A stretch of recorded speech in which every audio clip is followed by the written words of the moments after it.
From Studio 401, it's the Stranger Than Fiction News right here on the Fringe FM. I'm Vance Nesbitt, and here's our headlines. Scientists in China develop an ultra-long-range artificial intelligence camera that can photograph subjects from miles and miles away. The new camera technology can image subjects up to 28 miles away. The instrument uses infrared lasers and advanced artificial intelligence to form images. According to researchers, the technology has a broad surveillance application. Source, Daily Mail Online. And a bird that went extinct has evolved into existence again. The Aldabra white-throated rail, a flightless bird that lives on its namesake atoll in the Indian Ocean, doesn't look like anything special at first glance. But the small bird has big bragging rights because it has effectively evolved into existence twice after first going extinct some 136,000 years ago. According to a study published last Wednesday in a zoological journal, the rail is an example of a rarely observed phenomena called iterative evolution, in which the same ancestral lineage produces parallel offshoot species at different points in time. This means the near identical species can pop up multiple times in different eras and locations, even if a past iteration has gone extinct. Source, Vice.com. And bodies of deep-sea creatures found to contain radioactive carbon from atomic bombs. The Cold War is over, but its legacy still lives on even in the bodies of creatures living in the world's deepest underwater trench. At the bottom of the West Pacific, in the darkest depths, the deepest point on the Earth, in fact, the Mariana Trench, scientists have discovered the presence of unstable carbon isotopes in the body of shrimp-like beasts. By tracing the unique fingerprint of the isotopes, they were able to trace it back to nasty leftovers of nuclear warheads detonated during the Cold War. Source, Bended Reality. And a Virginia couple claim a Bigfoot sighting. The man whose name was kept anonymous told the BFRO this week that they were driving around Wytheville when they saw the alleged creature back on April 10th at around 8 p.m. It was dark, but not too dark yet. As we turned the corner, my wife and I saw something in the middle of the road, he said. It was on two legs and covered in fur. The eyewitness claims that the primate-looking animal jumped over a nearby fence as soon as it was spotted by the couple's vehicle. He's also quoted as saying, "It jumped without using any effort at all. Then it proceeded to run through the field." The man described it as 4-foot-tall biped with long arms covered in brown hair. Its gat, he added, was abnormally long for being such a small creature. Its steps were much longer than mine, he explained. Source, Cryptozoology News. And time for an interesting fun fact. The electric chair, designed for execution of the convicted, was invented by a dentist.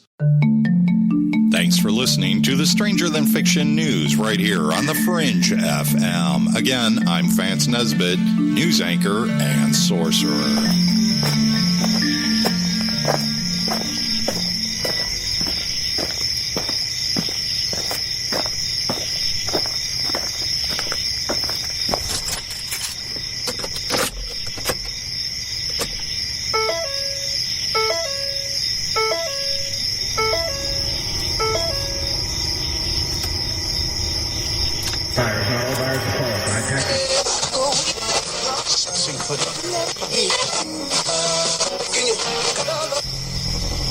Message is being broadcast by the Department of Defense of the Republic.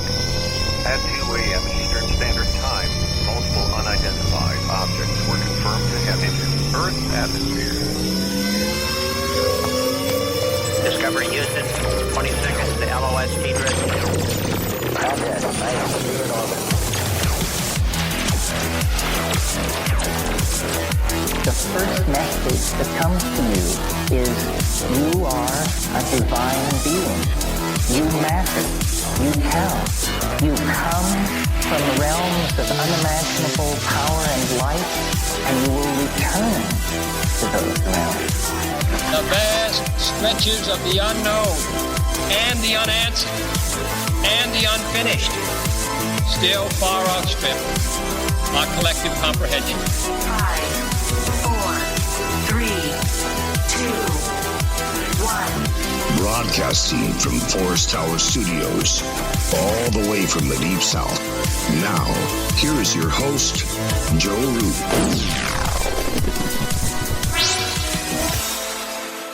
Broadcasting from atop a hill in the mossy creek bottoms of Cane Creek, Arkansas. This is Lighting the Void, and I'm your host, Joe Roop. Tonight, thank you so much for joining us on the broadcast. It is Tuesday night, May 14th, on into the 15th. Tonight, we're going to be discussing remote viewing consciousness and the implications of such with a good friend of mine, Adam Loyal, host of Cat in the Box podcast, as well as 13 Questions. So we're going to get into this. I love the study of consciousness, and if you are a fan of consciousness study, trying to figure out what's going on with this stuff, then you're going to have fun tonight. Don't forget to sign up for the newsletter on the website. Put your name and email in. It's totally free.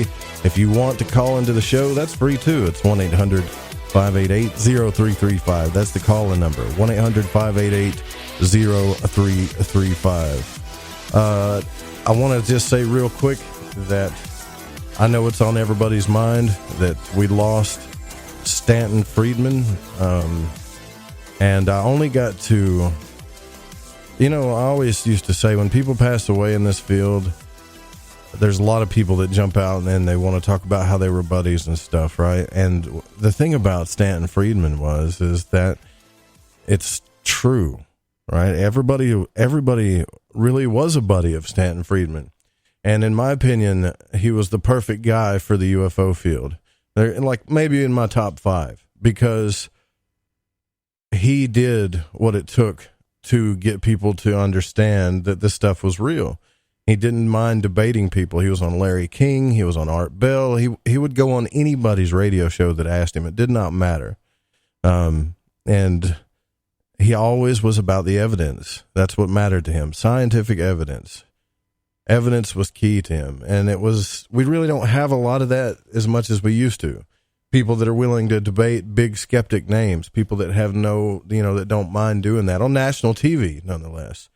And he retired, but the thing is I really feel like that this was so important to him that even after his retirement, he was still going around doing speeches and stuff. And in fact, he passed away, I believe, coming home from a conference. I believe. I don't want to get my information crossed up, and nobody really knows how he passed. It doesn't matter. I mean, we kind of got to respect his family's privacy. He was 84. I mean, we'd all like to live that long, right? But Stanton was one of those guys that I wish I would have got to talk to again just one more time.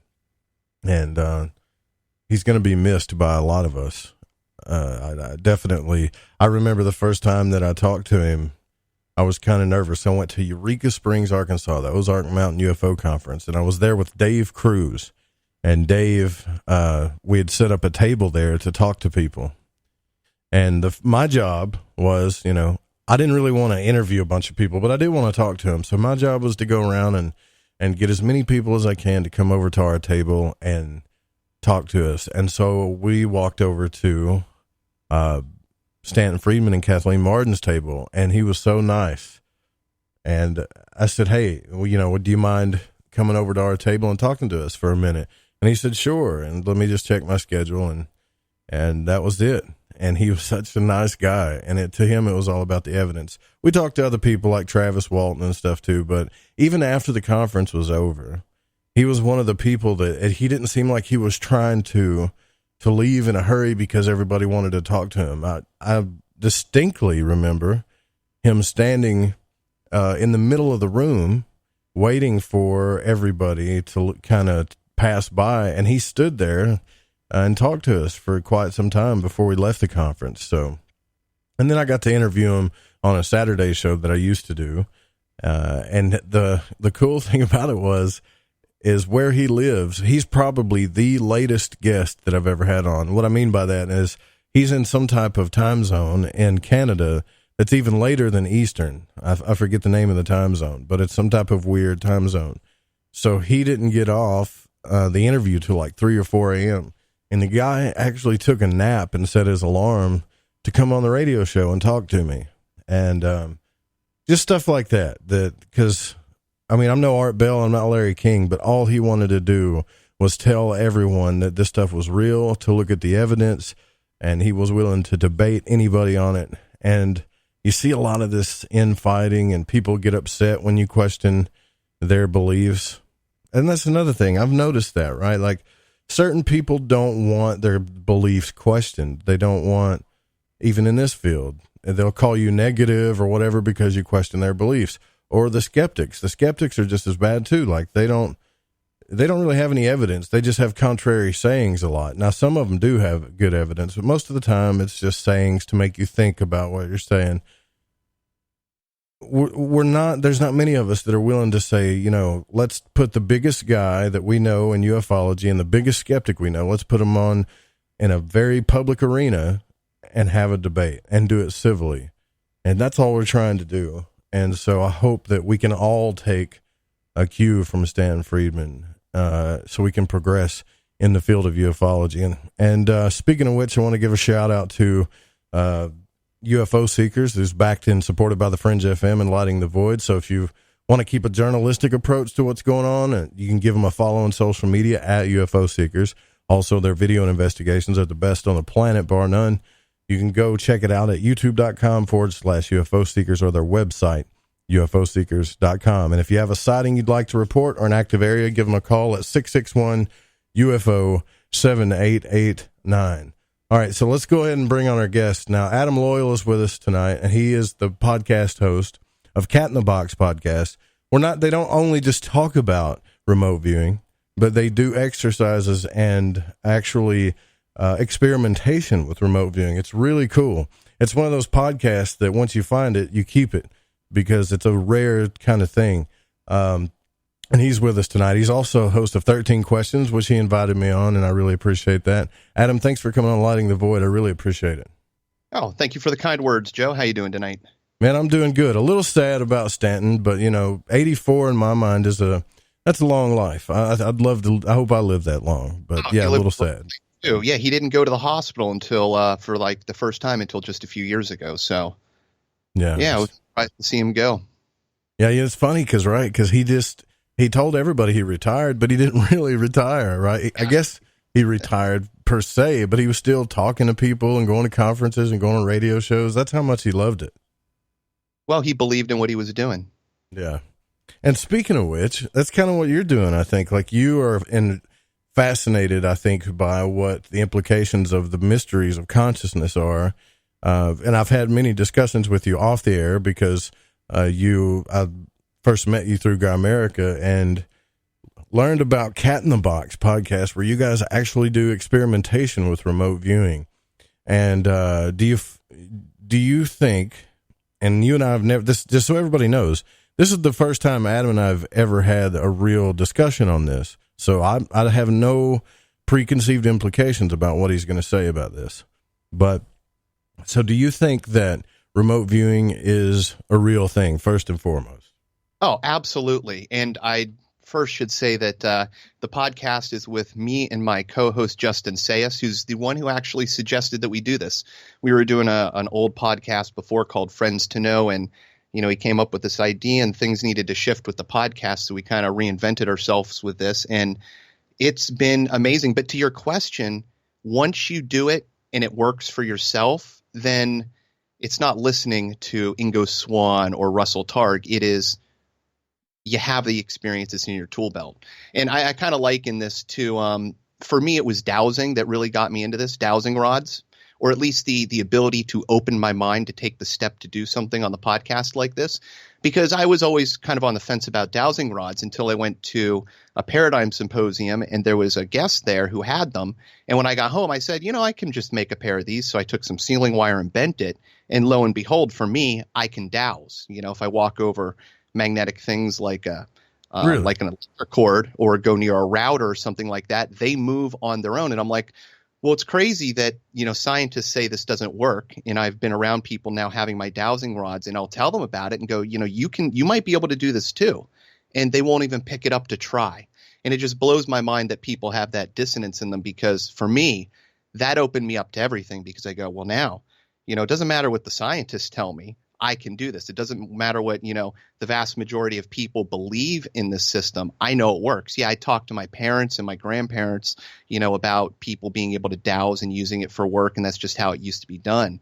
So, this podcast continued that, where, once we've had some really successful remote viewings, you can't turn back, at least for me, because you're getting a slice of the world that, I don't know, it's special. It's proving magic. It's proving something that conventional science says can't happen. And whether that's through using, circles and circles, or through whatever, knowing you so well and reading your body that I can determine what you've chosen to do this, or I'm reading the information, coming out, propagating through a computer or some other system of that information carrying to me. Either way, it's spectacular. It doesn't just have to be what I personally believe, which is that, you're pulling information from any place at any point in time, but you're just getting your consciousness to, essentially find the coordinates to what you're looking for. And does it happen like instantly? Or do you have to really, because, when people do stuff, they meditate, they do mantras, and then some people just instantly just start seeing stuff. That's a great question. There's a couple of modes of thinking on this. And the one that we've settled on, and it's just because we've tried to do long remote viewings where you spend like an hour doing the remote viewing.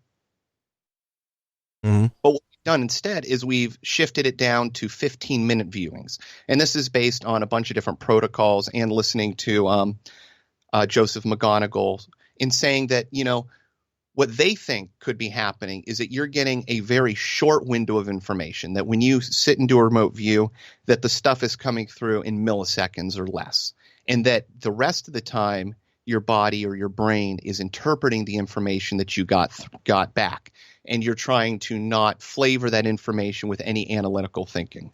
So I don't know.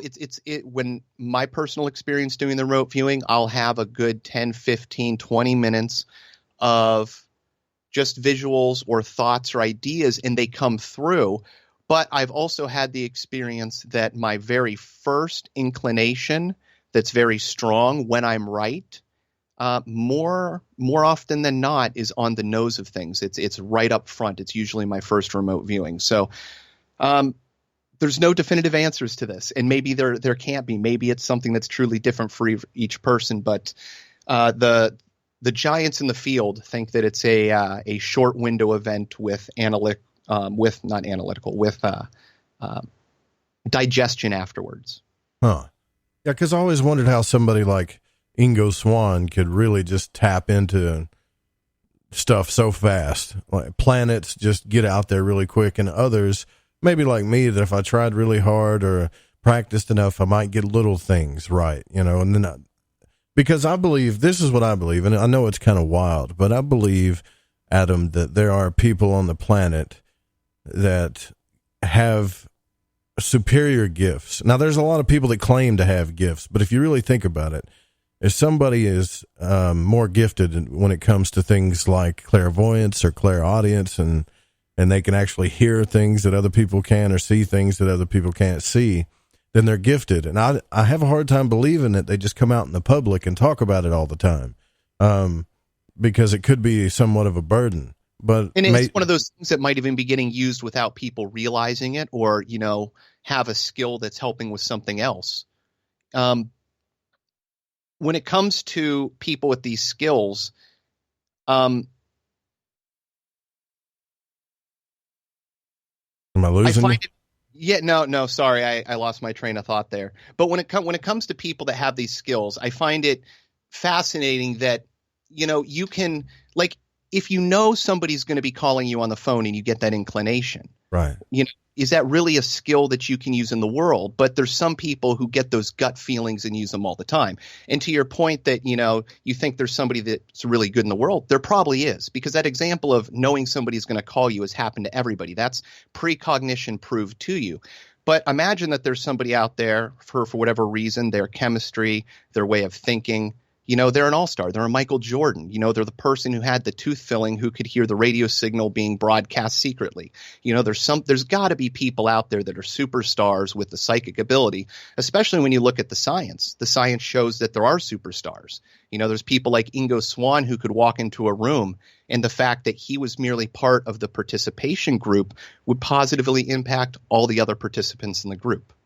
Yeah, there's and people like Robert Monroe, which is kind of funny. You're talking Ingo Swann, I'm talking Robert Monroe, and they were both a part of. They both worked in the government in some form or fashion on secret, back, I guess, behind the scenes projects about this stuff. And I think maybe that's why we're drawn to superhero movies like X-Men and the Avengers and DC and stuff, because I think deep down we know that there are people like that can do certain things. Even telekinesis, I think that could be real, right? But that can do certain things that seem impossible. But my thing is based on my experience, and this is not about just remote viewing, that a lot of this stuff is not as prevalent as we think it is. Paranormal activity, for example, things like that, they don't happen as often as, at least for me, as a lot of people think. Because I've waded through waters of people that claim to be psychic and tarot readers and astrologers and picked out the good ones. So do you think that remote viewing is different, as per se, like we all have this capability? I am of the belief that we all have the capability.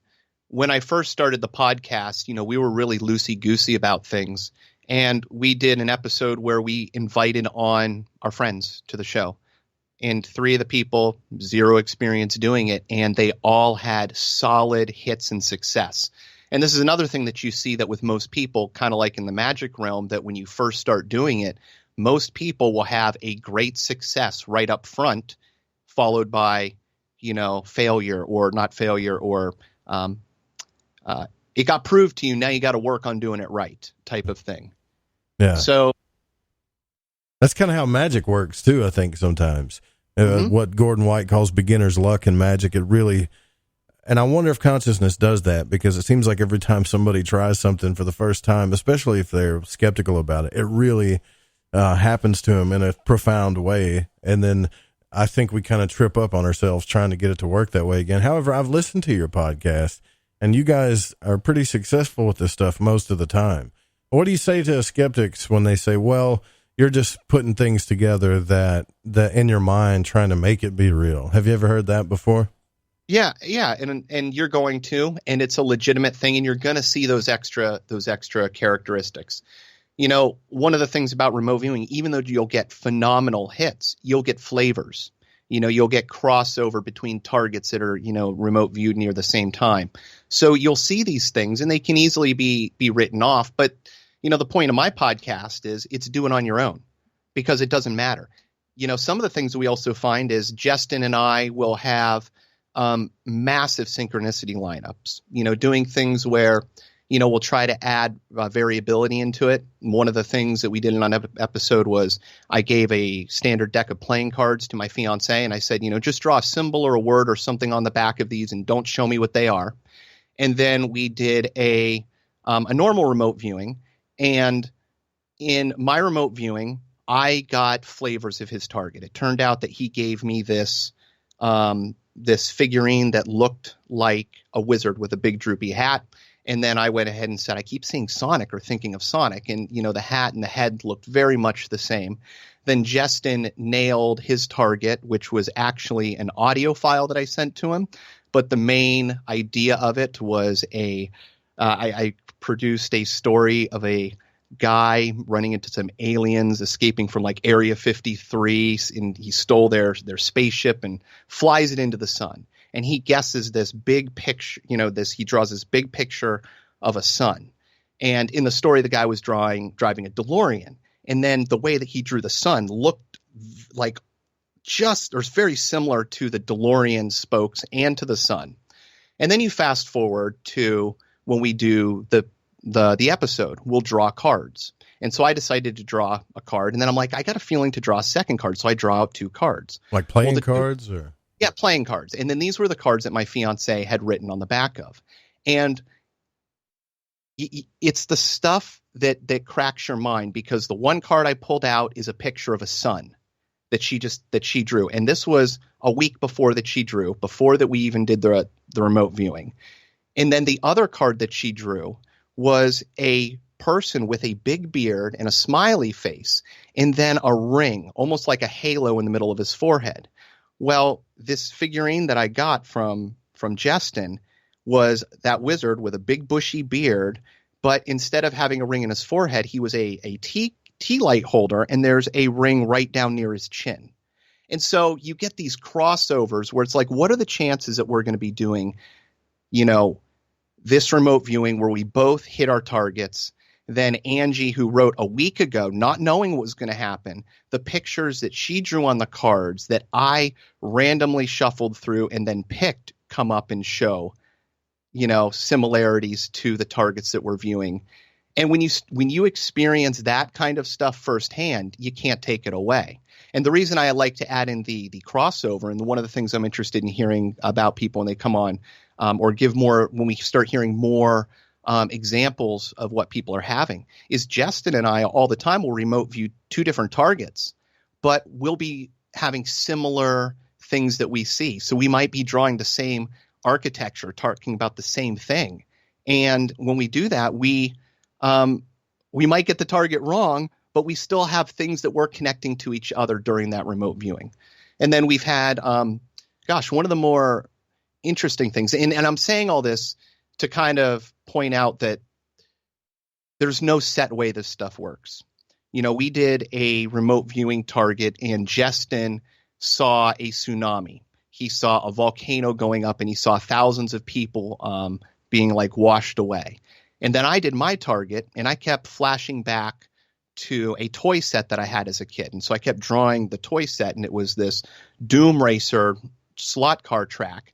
But after we did our remote viewing, it was literally like a day later that Krakatoa goes off, and there's this huge tsunami, and thousands of people get wiped away.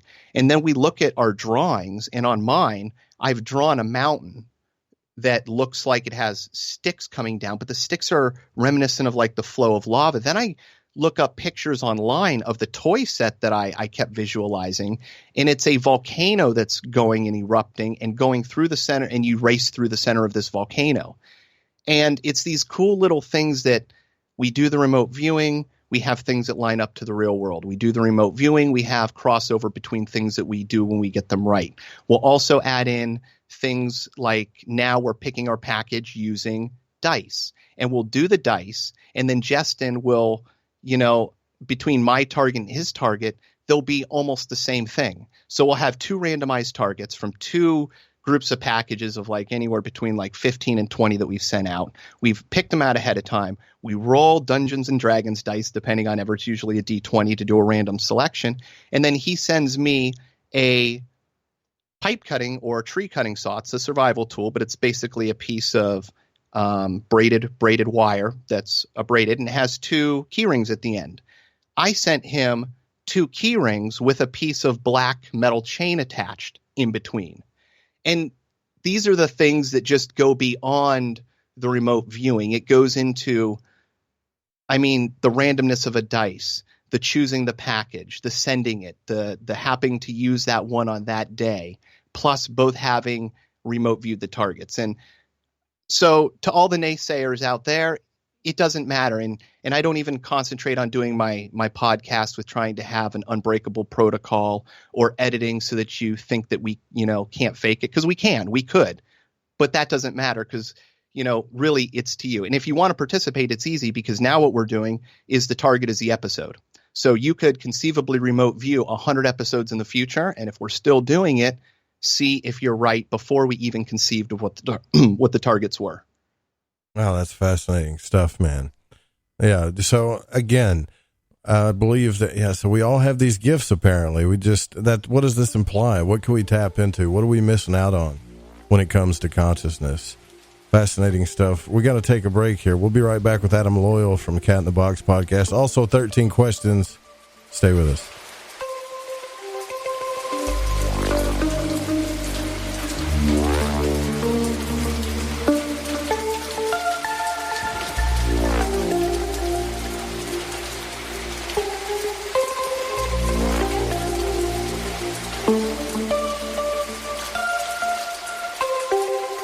Howdy, this is Catalina, and you're listening to Lighting the Void with Joe Roop.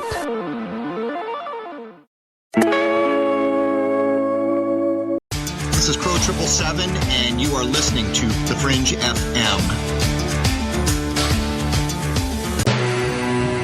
I'm Ryan Gable, and I want to remind you to keep your radio, phone, tablet, or computer tuned to the Fringe FM, and visit the website thefringe.fm to listen to the entire lineup of shows. You can also catch my broadcast, The Secret Teachings, Monday through Friday, beginning at 12 a.m. midnight U.S. Pacific Time, right here on the Fringe FM. AncientLifeOil.com. For your CBD needs, just remember, AncientLifeOil.com. What does it do for the body, you ask? I can't say due to the people in the suits that run the industry. Big Pharma is all over CBD because of its well, you know what I mean. Research the benefits of CBD on Google and come back to AncientLifeOil.com and purchase your CBD today. Non-GMO and all organic. You don't want to be using a petroleum product. You want to be using the cleanest CBD product on the market. AncientLifeOil.com. We even have CBD for your pet. Help your pet's discomfort. Help your discomfort. Log on to AncientLifeOil.com. That's AncientLifeOil.com. Newly reduced prices to pass off the savings to the most important person. You. AncientLifeOil.com. And one more thing. We have topicals too. So if you have joint pain and some different issues that are going on in your body, you might want to use a topical. Think about it. AncientLifeOil.com. Yohoy there. Gigi here from Shift Happens. Do you like to boogie down to topics such as ufology, the occult, and the mysteries behind our reality? Well, I invite you to join us every Friday night at 7 p.m. Pacific, that's 10 p.m. Eastern, as we like to punch that curiosity button and tickle that fancy. We tickle that fancy, but yeah, I don't know if that's the right analogy, but there's certainly a lot of tickling going on over here at Shift Happens. We all have that story to tell in our lives. The winds were howling, the ground shook, you could hear rushing water, and then history repeats itself. When there's no power, refrigeration fails, stores with their shelves stripped bare, ATMs can't operate, deliveries stop. Then what? These events can last days or weeks. You need a plan. In statements made during recent interviews, FEMA Administrator Brock Long has repeatedly urged all Americans to understand three truths. FEMA is broke, the system is broken. If this is the new normal, Americans can't rely on federal cavalry when disaster strikes. Don't get caught out in the elements empty-handed. Prepare with us by going to preparewiththefringe.com and get your 2-week food supply. 92 servings, 8 food varieties with 25 years shelf life. Normally $137, now only $75. Or get a month's supply, normally $247, now only $147, shipped in one business day. Just go to preparewiththefringe.com or call 888-440-7931. That's 888-440-7931. Get this great offer and be prepared while it lasts. Are you intrigued by Paranormal Talk Radio? You'll love the new Paranormal Radio app from TalkStream Live. You'll find a great selection of talk shows covering UFOs, ghosts, strange phenomena, and much more. Download the Paranormal Radio app now and start listening to the very best in paranormal talk entertainment, including the network you're listening to right now. The Paranormal Radio app, free in Google Play and the iOS App Store.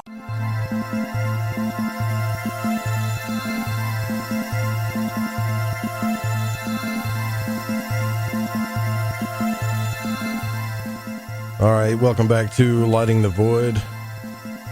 If you want to live a long, healthy life, all you need to do is find a sense of purpose. That may be just what you need. There was research published in Psychological Science that says that having a greater sense of purpose may lead to a longer life regardless of how old you are.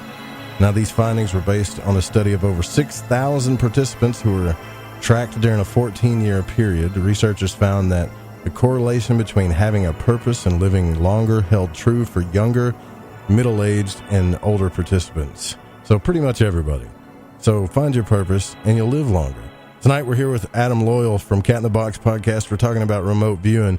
And Adam, earlier you were talking about targeting. You mentioned targets a lot. And what I want to figure out is when you say a target, do you mean that somebody hides something in a bag or a closet or a pouch somewhere. You don't tell them what it is, and that's a target. What different types of targets could you have doing this stuff? We do everything, and I've been part of remote viewings in which there were encrypted files that you were sent, which you were not given the key until afterwards to open. And what we do on our show is either it's generally a physical object that we will send to the other person, and within that it can be an envelope with a picture. It can be a package that has some item contained in it, taped up. And another thing that we've started doing too is because we've had great synchronicities with drawing cards. You know, we've gone through the show now where we've had 3 or 4 matches, which is pretty statistically significant, meaning Justin picks a card, I pick a card, do we pick the same card? And we've also had this match start to happen on packages as well, so we always put a randomized card, just try to toss as many things in there. But the idea behind really identifying a target is just so somebody knows the place and the time. You know, when you look at remote viewing, the idea is that you can see something in the future or in the past. And this is written about by Russell Targ, Ingo Swann, McGonigal, and many others, that they have bleed over. They'll have bleed over from things that have yet to happen that they get through and things that have happened in the past. So whenever you're trying to identify a target, you generally put something very unique, a 6-digit number or some sort of symbol, something that you can give somebody that will be unique only to that item location and in that time. And that way it's not something that's going to be remote viewed later on or in a different location. Okay.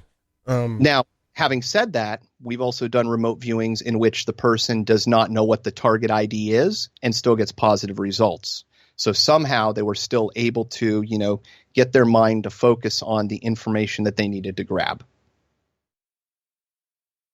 Interesting. I think what I thought was the really coolest out of all of this is when they were, because have you seen that documentary, Third Eye Spies? Most of us have seen it. Did you get to watch it yet? No, I haven't had a chance to catch it. We're planning on doing a watching together on the episode here in the future. Well, I don't want to spoil it for you then, but my thing is what I find fascinating is being able to see locations, like being able to guess, because everybody knows that when the government, they went to Ingo Swann and they were trying to do the psychic test with him with playing cards, or you know how they have the psychic cards, it's got the card, the star, the square, and the circle and all that. And he said, come on, guys, give me something bigger. And so they had men walk in a location and would have him identify the location. And he was on the money. I'm talking about accuracy. And so I wonder, what have you found that implies that gives us a chance to be more accurate when we do this stuff? Less cluster, more accurate than, say, close. Or does when the government was researching this, and Ingo Swann was studying, the one correlation that they found that was that changed their results more than anything else was the sun, which is interesting because it kind of hints that there might be a geomagnetic connection or something that relates along that spectrum of the energy waves, because they found that during geomagnetic storms or events that it was much less likely that they were going to get good results. And that one thing, beyond every other variable that they plugged in, including how the remote viewers felt on that day, that impacted the results more than anything else. And the idea that I heard postulated was, it's kind of like looking through the water. If the water's calm, it's very easy to see through. If somebody drops a rock and you get ripples, it's a lot harder to see through the surface of the water. And that's what you're doing with remote viewing, is you're trying to see through a spectrum and pull information out that you don't normally have access to. That's a really good question. Genevieve is asking over on Spreaker, is remote viewing strictly visual? Is that what it's all about, is what you see? No, it's not. And so for me, most of my stuff comes in through visually. But people will get auditory responses, which I have. I haven't had any auditory responses that have been accurate with mine yet. Justin has. It's interesting, too. Some remote viewers will get smells or feelings or ideas. What's essentially, you can use any sense. The trick in remote viewing is you're getting pure information through. And often what we'll see when we do targets is you'll see symbolism. You'll see if there's certain geometry in it, you'll find that you're drawing a very similar geometry or patterns. Like I said, you'd see the hubcap, you might draw a sun type shape. You'll have that type of architecture, and you have this pure information coming through. What you're trying to do is figure out what information, what you're actually seeing, what you're looking at, what is there, but without using your regular mind to do it, because you're just getting through this pure information. This is all speculation, obviously, but you're getting in through pure information. And when you get it through, if you go, oh, that looks like a sun, well, you're now going to start modeling that information based on what you knew about suns and not what's actually based on the target. So, remote viewing to me is easy, and it's something that anybody can do, that anybody can experience. But being able to pull your analytical mind out of it and take that information for what it is and know what to report, which is another kicker, because you'll get through doing entire remote viewing. You've written down all these details, and I'll get to the end, and the target is this giant metal dragonfly cast iron, almost like a big paperweight.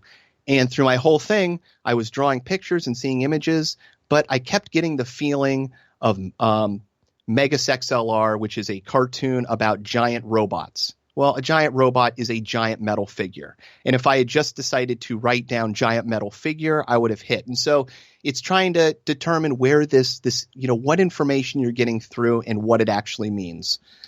But yeah, it's not all visual. And in fact, you can ask questions too. People do this as part of their protocols. They'll say, show me you up closer. Are you alive? Are you a living thing?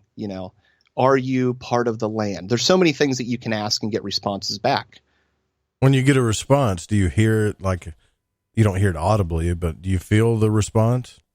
I've never had a hit back on anything like that.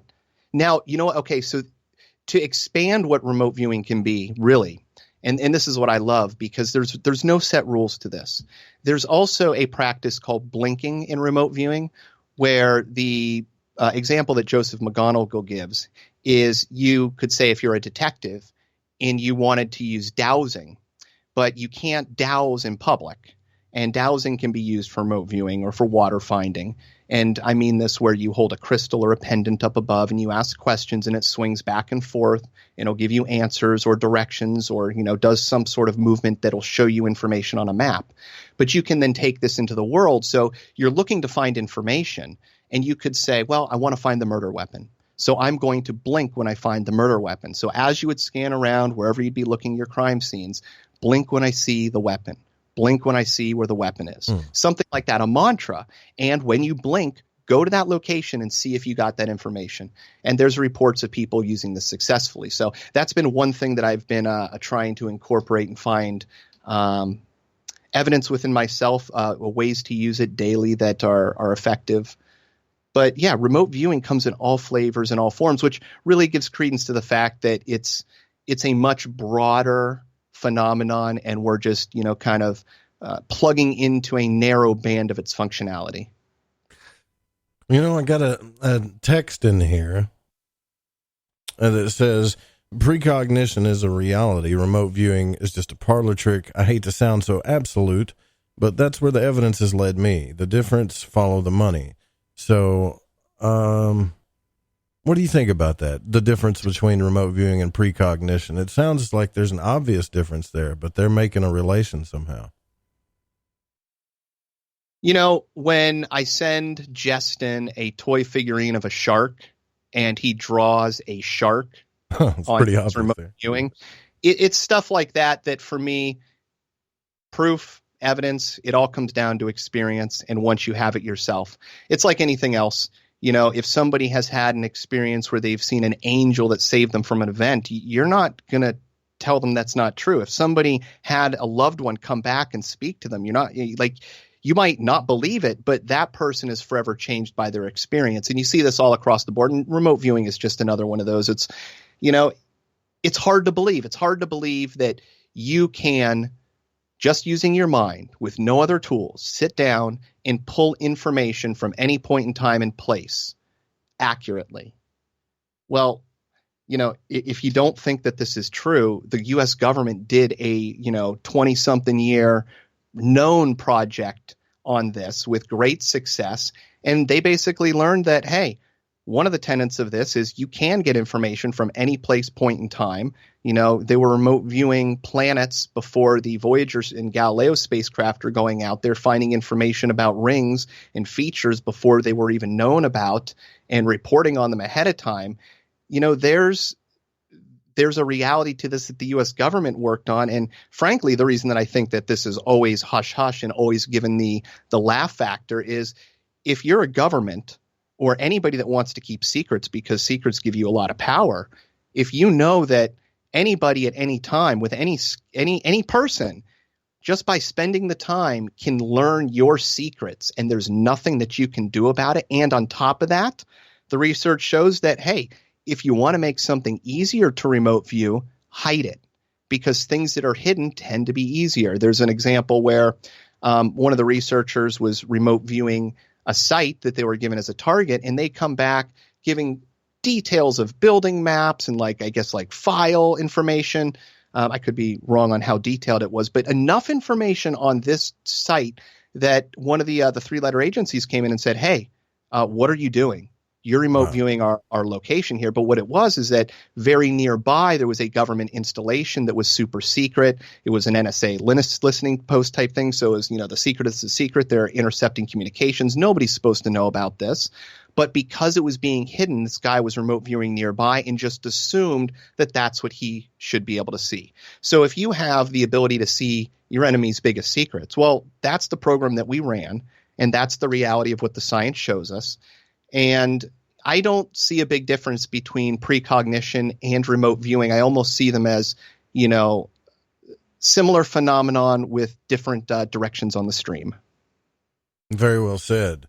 So how many times do you think, I don't know if you're keeping count, but how many times do you think you've attempted and done this successfully? Oh, gosh. Well, we do it twice an episode, and we sometimes do it 4 times if we're doing wild cards, which we've been doing for the second half of the show. So, gosh, successfully, what I'd call successes on my own, I've probably had 10 or 15 that are, to me, prove that there's something there. I've had 2 or 3 that were, for myself, beyond a reasonable doubt. When I draw like a radio symbol and I'm drawing radios and I keep seeing like frequencies, and then I draw like a square and a box, and then I draw a giant eye, I keep seeing like an eye. Well, it turns out that the target I'm viewing that night is a portable Bluetooth speaker that's square, it's black, and it says iHome. Wow. Well, that's enough for me to go, okay, I didn't get a hit on this, per se for like, a Russell Targ type of identifying, but it's good enough that if I were to fill a room with all these targets and I were to put this in here, I could walk in and I could find what I'm looking for.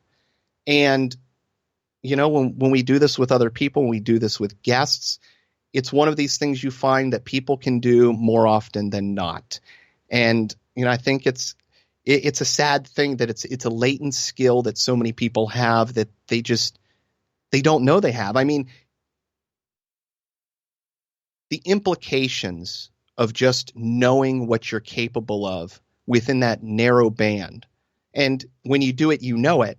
And once you know it, it opens up the ability for, well, what other things in the world have I been told I can't do, that I've been told are impossible, things that have been forgotten that humans are capable of doing? What else are you capable of doing? You can't learn from a book. It's something that you only get by experiencing. You don't believe in ghosts until you see a ghost. The afterlife might not be real to you until your dead mom comes and sees you. So, what got you into all this? What got you started down this road? Did something happen to you, or was it just a curiosity? The biggest thing, because I used to be a science guy, Arthur C. Clarke as a kid, the woo-woo, the science, not the science, like the spiritual. I always had kind of I didn't disbelieve in it. I was always interested in ghosts and aliens, but I didn't really have a firm belief in that. And then I read the book, The Field by Lynn McTaggart. And that book really, to me, solidified where all the paranormal or pseudoscience ideas actually have a foundation. It's what really started pulling everything together and tying it together and allowed me to start viewing the world differently. And then the second one, which is almost cliche nowadays, it's The Secret. It was recommended. It is very cliche. Yeah, it is. And you know, I love The Secret for what it has done, but I don't think it's the best tool for people to use if they're looking to do positive, improvement in their life with thought.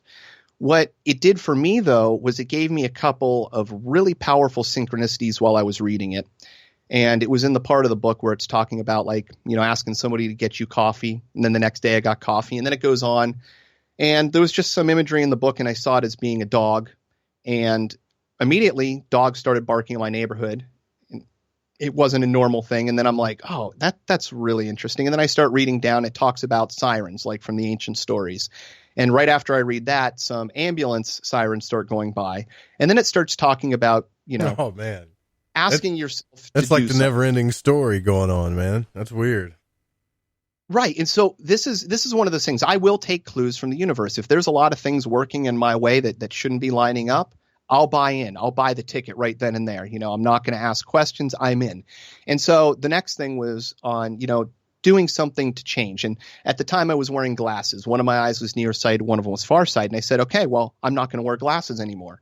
And when I woke up the next day, I stopped wearing glasses and haven't since. And that experience was incredibly powerful because that started sending me down the road of, you know,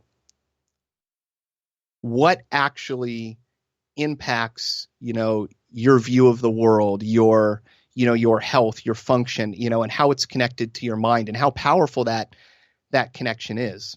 And things like the placebo and nocebo and all that too, right? That is the one that is the most amazing. The placebo effect is magic.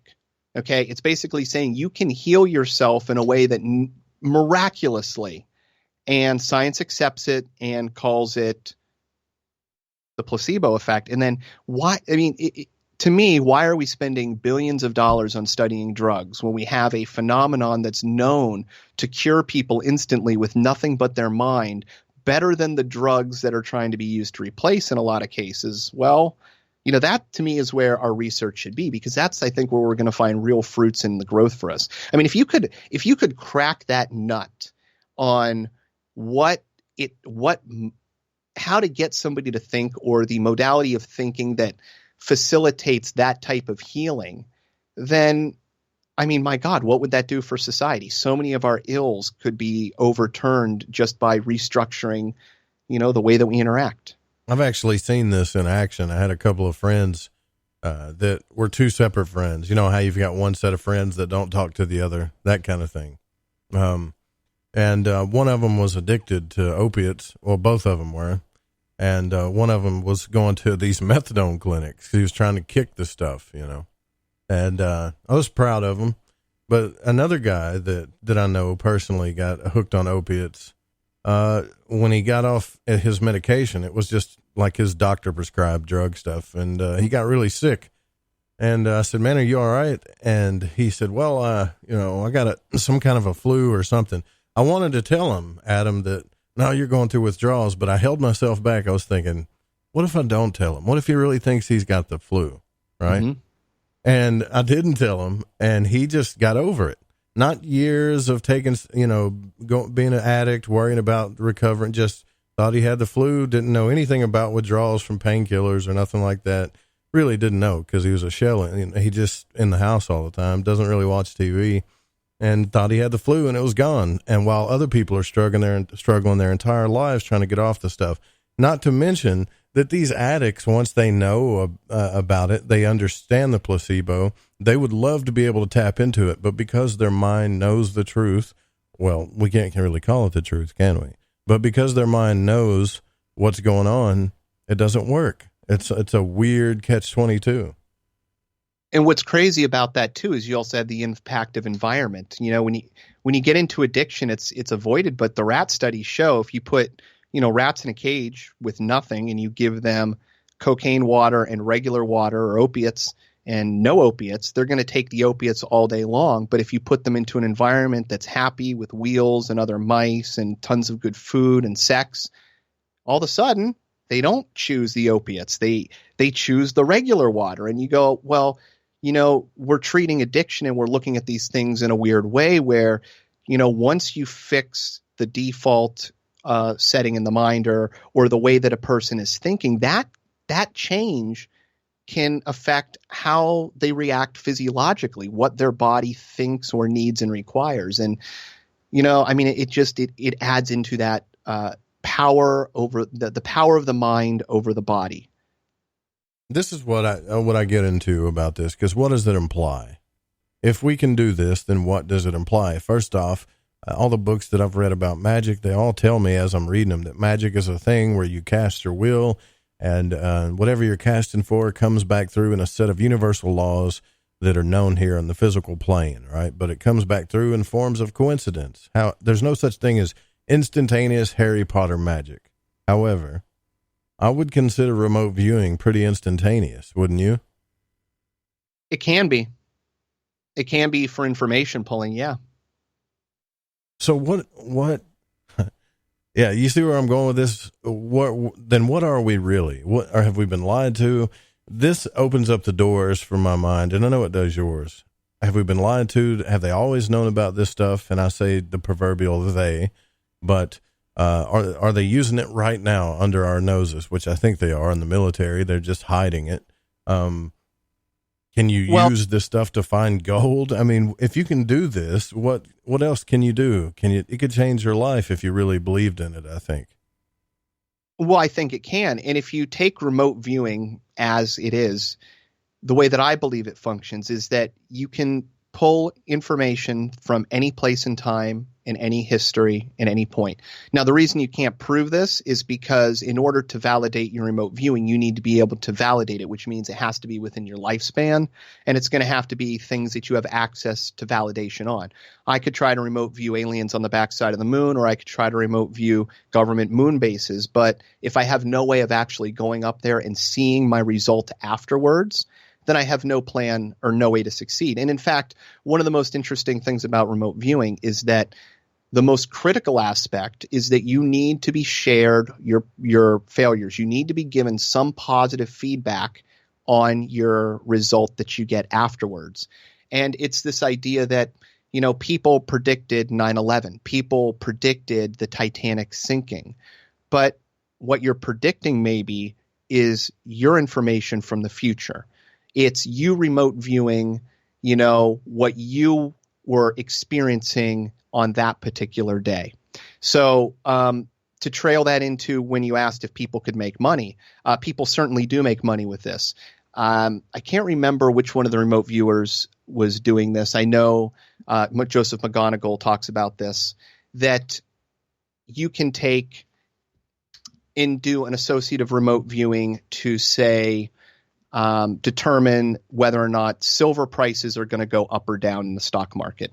And so the idea would be that you would have some sort of object that you would determine that if the stocks within 6 months on this particular day, at this particular time, in this particular room have gone up, then I'm going to walk in with a baseball bat. And if the stocks have gone down at that time, I'm going to walk in with a cheeseburger. Well, then what you're going to do is you're going to ask a group of remote viewers who know nothing about the target. They know nothing about it being stocks or being specific on time. They're completely blind to everything. But what they're trying to determine is what object is brought into that room at that particular time. And there are people that are able to do this technique to make money to determine the stock market. Now, if you try to pull information directly from the future using this, as far as I know, people don't have success with that. There's something where you can't pull the direct numbers through. You can't get that type of you can't really read the newspaper per se, but you can tell what the result was. So you could maybe do this to try to determine what an election would be by using that associated remote viewing. See, we need to get a group of people together and do this and figure out how to make some money. That's what I'm thinking about.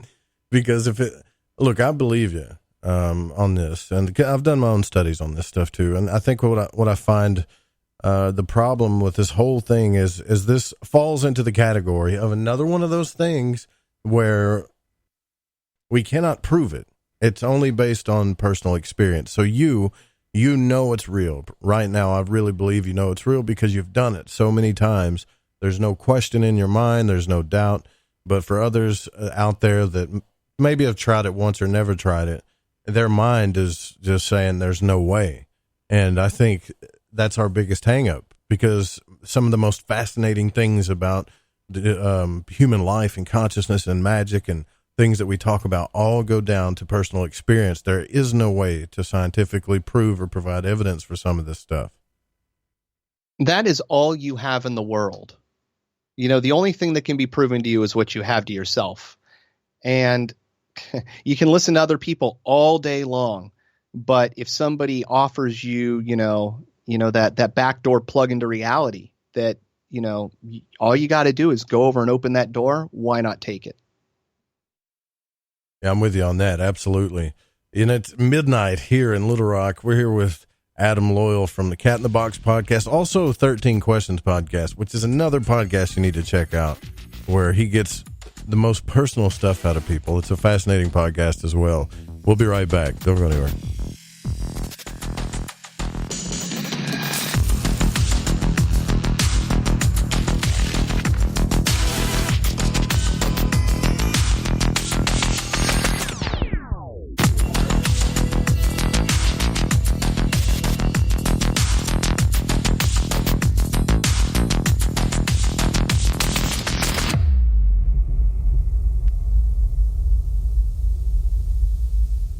Hola, Fringe listeners. This is Dave Cruz of Beyond the Strange, and you're listening to The Fringe FM.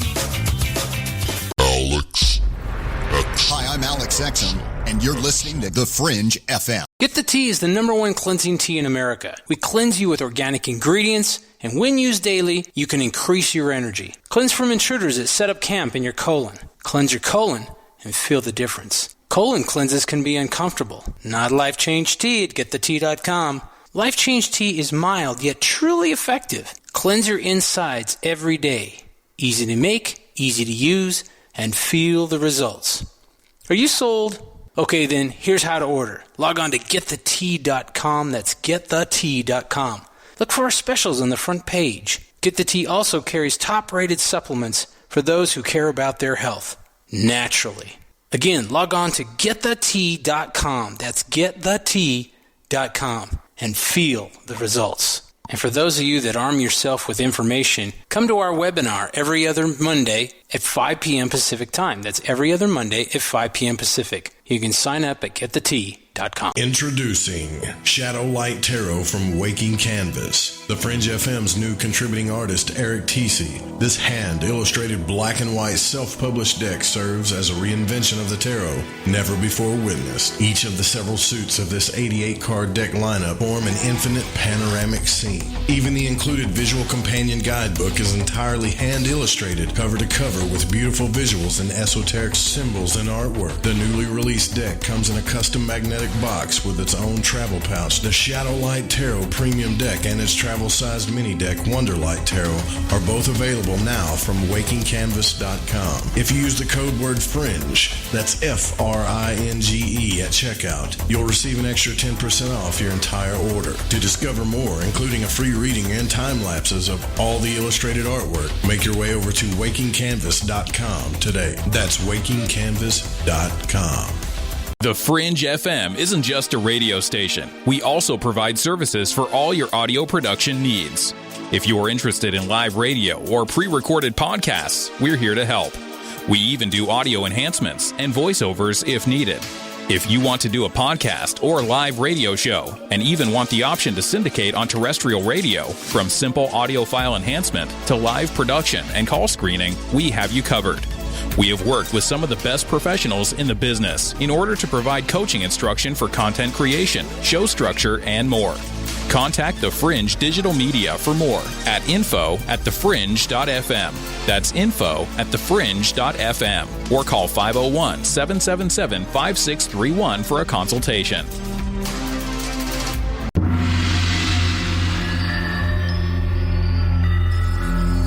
Greetings, galactic community. This is Suzanne Ross, host of Sci-Spy Radio, every Wednesday evening from 5 to 7 p.m. Pacific. Join me for this brand new show featuring a revolutionary new genre, Sci-Spy, merging science and spirituality to give us answers to the greatest mysteries of creation.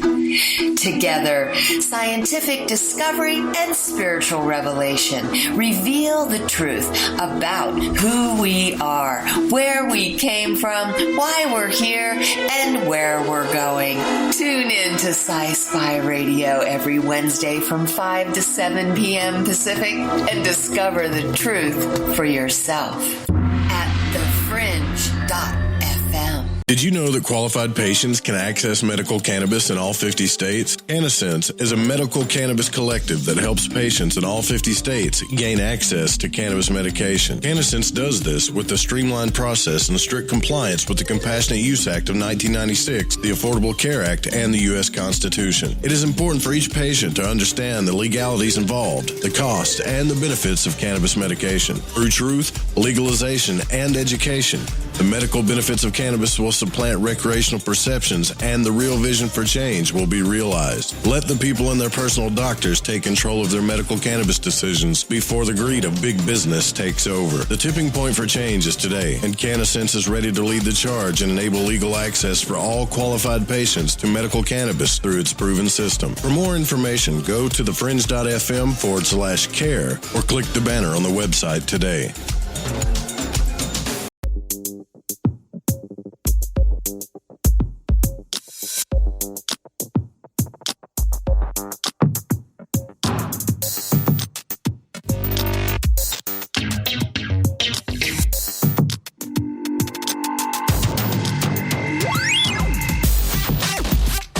All right, 1-800-588-0335 is the call-in number. 1-800-588-0335 is the call-in number. You can text into the show as well at 501-777-5631 if you like. You can also email the show. Of course, Don wants me to set up something that's easier because contact at Lighting the Void is kind of long. So we're working on setting up something on the website so you can just send it right through a lot easier. And we also have 2 chat rooms, one over on Spreaker and one over on the Fringe FM. Don't forget, this show's here for you at 9 p.m. Pacific, Monday through Friday, every night, followed by The Secret Teachings with Ryan Gable. Tonight, we're here with Adam Loyal, host of Cat in the Box podcast. And could you tell us the name of your co-host again? I don't want to be rude and forget his name. Yeah. It's Justin Sayas. Justin Sayas as well. You're wrong. Sayas. Who could not join us because I believe he had a family thing he had to take care of. But that's okay. And also a host of 13 Questions, which is another podcast. It's not so esoteric, but I still find it interesting because the questions you ask are the same questions you ask to everybody, and it really gets down to the personal stuff. And I just didn't expect it to do that. When I went on the podcast, I was thinking, well, I'll just answer these questions, no big deal. But it really got me started thinking about my personal experience, and that's again, we were talking about this before the break. I think that's where a lot of us get hung up on this paranormal and esoteric and magical stuff is we have our own personal experiences. For example, I have a problem, Adam, with things like cryptids and Bigfoot and 19th dimension blue aliens, right? But the only reason why I have those types of problems is because I haven't had that experience. If I did, you know as well as anybody, I'd be shouting it to the rooftops. And you've had a lot of experiences with the remote viewing. Have you ever had an out-of-body experience, though, like a true legitimate out-of-body experience? Yes. And it's interesting because you were asking me about, what made me this way. That was another very important point in my life. I'd actually had I went out with a bunch of friends, drank way too much, and I suffer from migraines. And back then I was getting a lot more. And that particular night I ended up with the worst migraine of my life. It's one of those things like, the old joke, I wouldn't wish that on my worst enemy. No, I wouldn't wish that on anybody. It was to the point where, and I attach this with being a near death experience too. I was in so much pain that I tried to call 911 and I couldn't call on my phone because the pain from the light. I remember trying to like get water out of the fridge, and I hit the fridge and I fell on the ground, and it was literally just 4 or 5 hours of me screaming. I like blew my voice out. But during me screaming, during this like visceral, a pain that's just beyond pain, I found myself in the middle of all this, sitting outside of my body, off to the side, watching myself scream and writhe in pain. But then the pain was gone, and I was experiencing that. And that moment there to me was another one of those kind of like, The Secret, a little, proof, a little key to reality. This, opened that window on like, okay, I'm over here and I'm not there, and I'm not feeling that pain, and I don't know what's going on here, but this is a perspective I've never had before. And, you can take two views in the world. You can take your personal experience as being empirical, or you cannot. I choose to take experience as being the one thing that I know to be true. And I know that I had that experience. And, if my body is somehow capable of, creating some sort of 3D visualization to put me outside of my body, good for it. But I'm going to choose to believe that is a window into reality, an aspect that, you don't see because you're always in it. That makes sense. But why would and why would somebody not take their own personal experience as empirical? I'm curious. Is it because they doubt what's happening to them? I don't know. I think a lot of it's yes, but I think a lot of that's maybe because of societal pressure.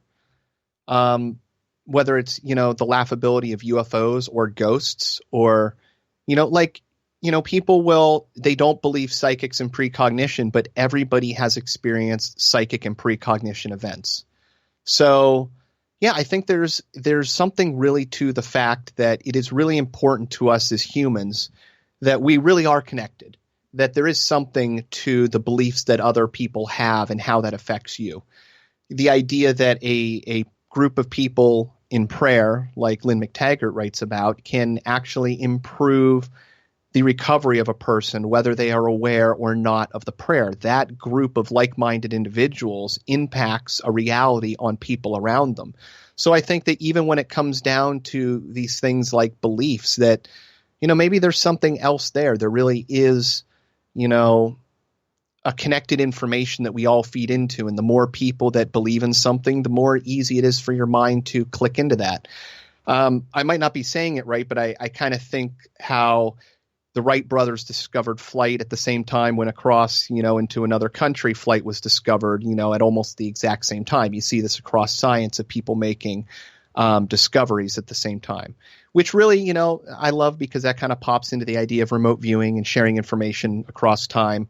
But to string into something we talked about earlier, which was consciousness, where I love that those ideas take us, is, to me, well, if two people on two sides of the world can develop the exact same thing at the exact same time through information that they're, for whatever, however they came to that, how big is that circle? How far do we think that information can propagate? Is it possible that somewhere out in Alpha Centauri, unknown galaxies, distant places, that there could be ideas and thoughts that are able to be shared across time? Is it possible, but maybe this is an indication that there is an evolution of ideas as well as physical matter, that everything, including the universe, is constantly evolving, and we are part of that evolutionary process? There's so many aspects that paying attention to these little windows into, what people like to naysay, it's your own experience, but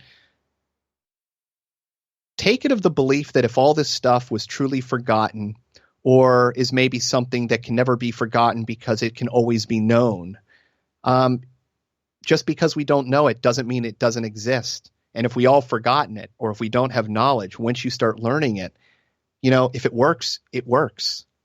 Yeah. The one thing that convinces me is people's stories and personal experiences, that It's kind of like the out of body thing. I thought it was a whack idea. Like my brain could not conceive of another, I guess, etherical body or another consciousness inside the body, even though I've read about it, heard about it, through religion, spirituality.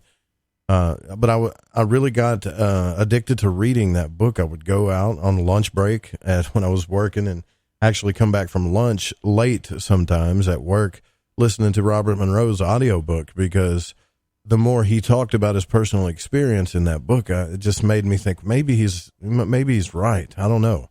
And I would start to practice that stuff. And when I had my first experience, that told me everything. And that's what really opened the doors up for me to this stuff. But I still have a hard time believing in certain things. I mean, obviously, man, and that's another thing that hurts our credibility in this community, is there's some just whack stuff out there that I just think some people are just making up. But then again, I'm no authority on that. So you can see that I don't think people ask, well, why doesn't mainstream media ever take your fields of study seriously? And I think that's one of the reasons why, don't you?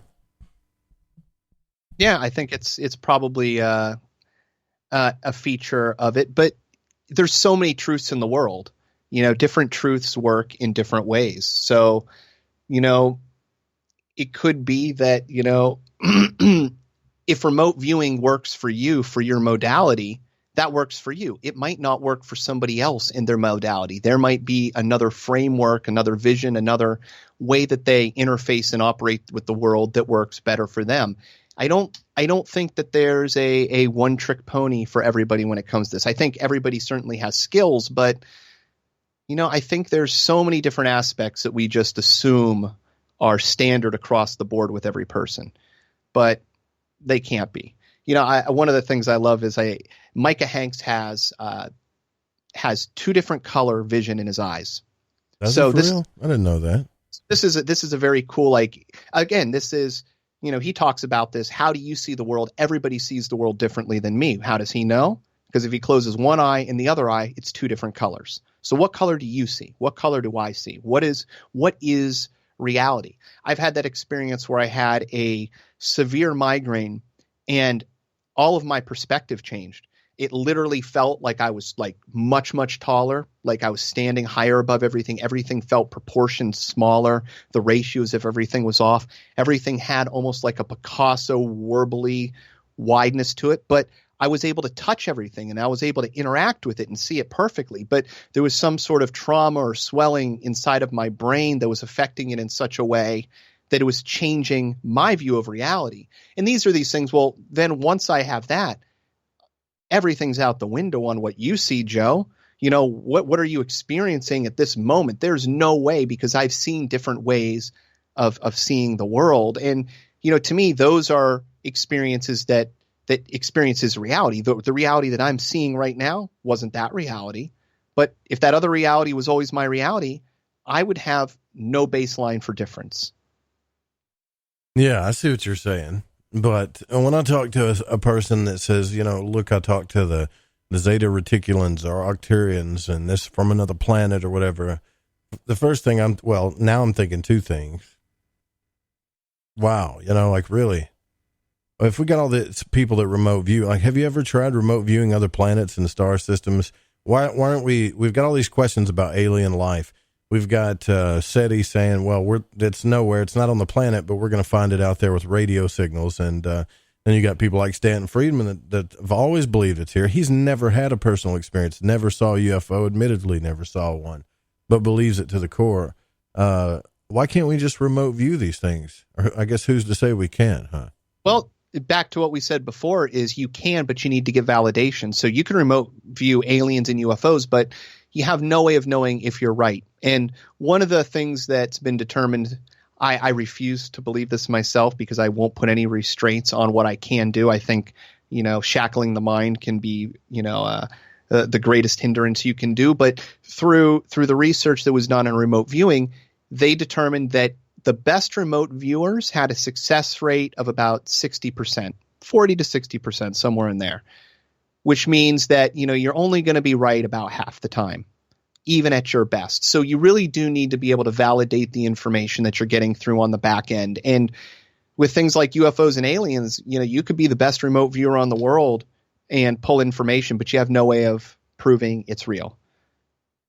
Well, that kind of changes things for me, even though you said it's only accurate about 50 or 60. Well, in Ingo Swan's case, that would be a little different, I think.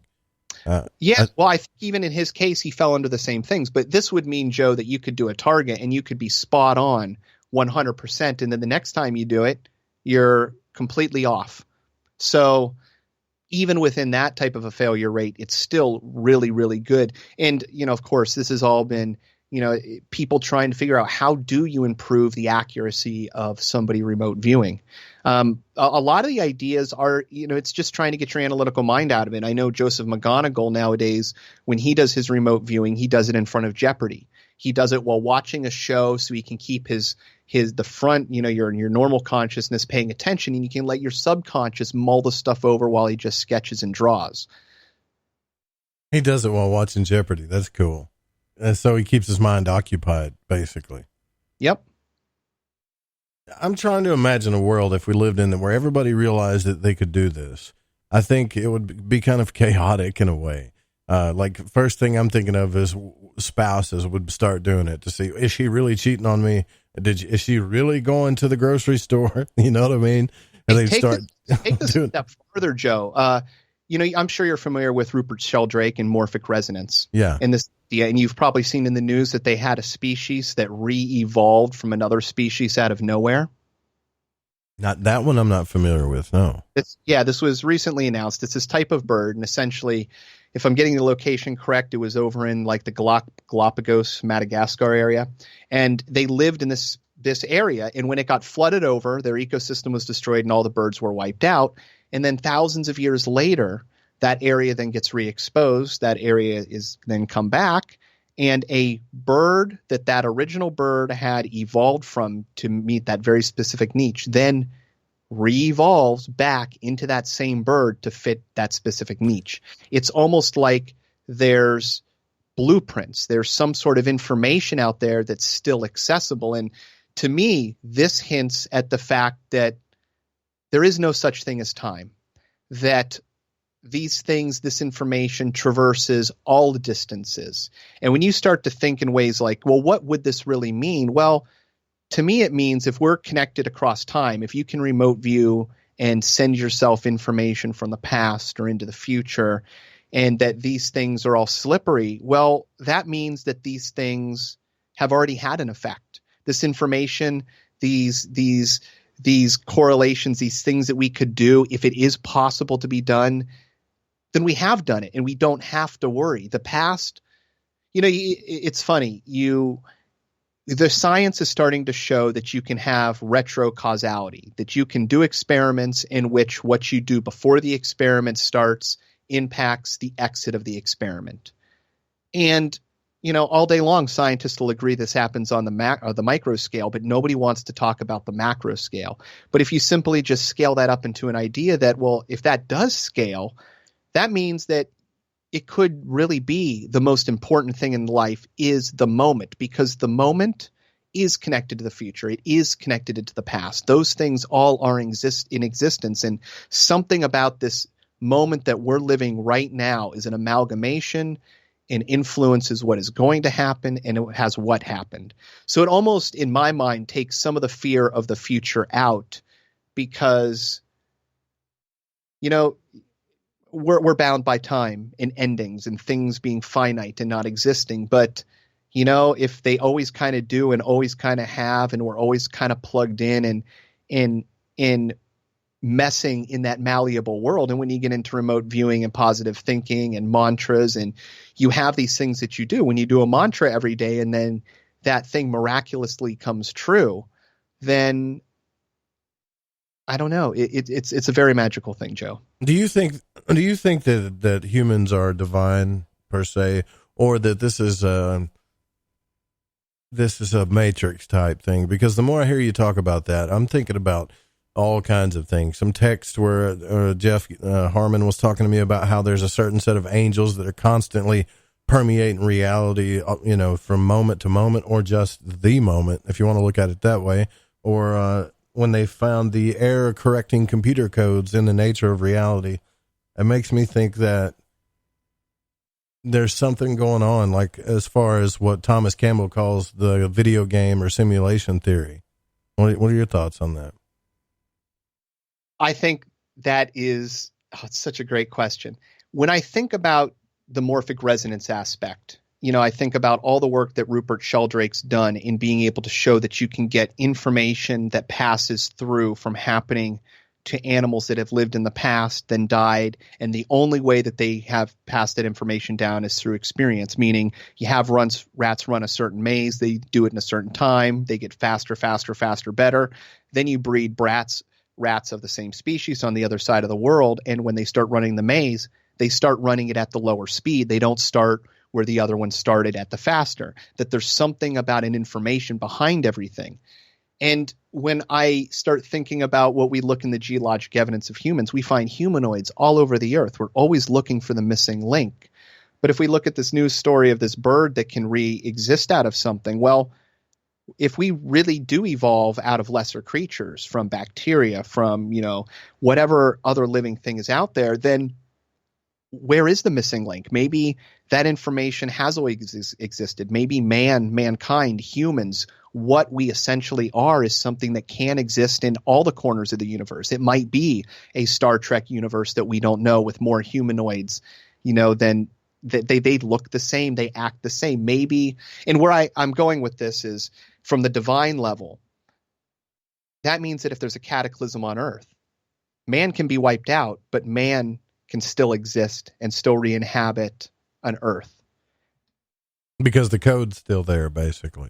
Yeah, exactly. It's something that's baked into reality. And when you're doing remote viewing, you're kind of, you're not maybe looking at DNA. Maybe that's just what your body does normally. Your body's really good at it on a basic level, but you can pull out other information that you're targeting.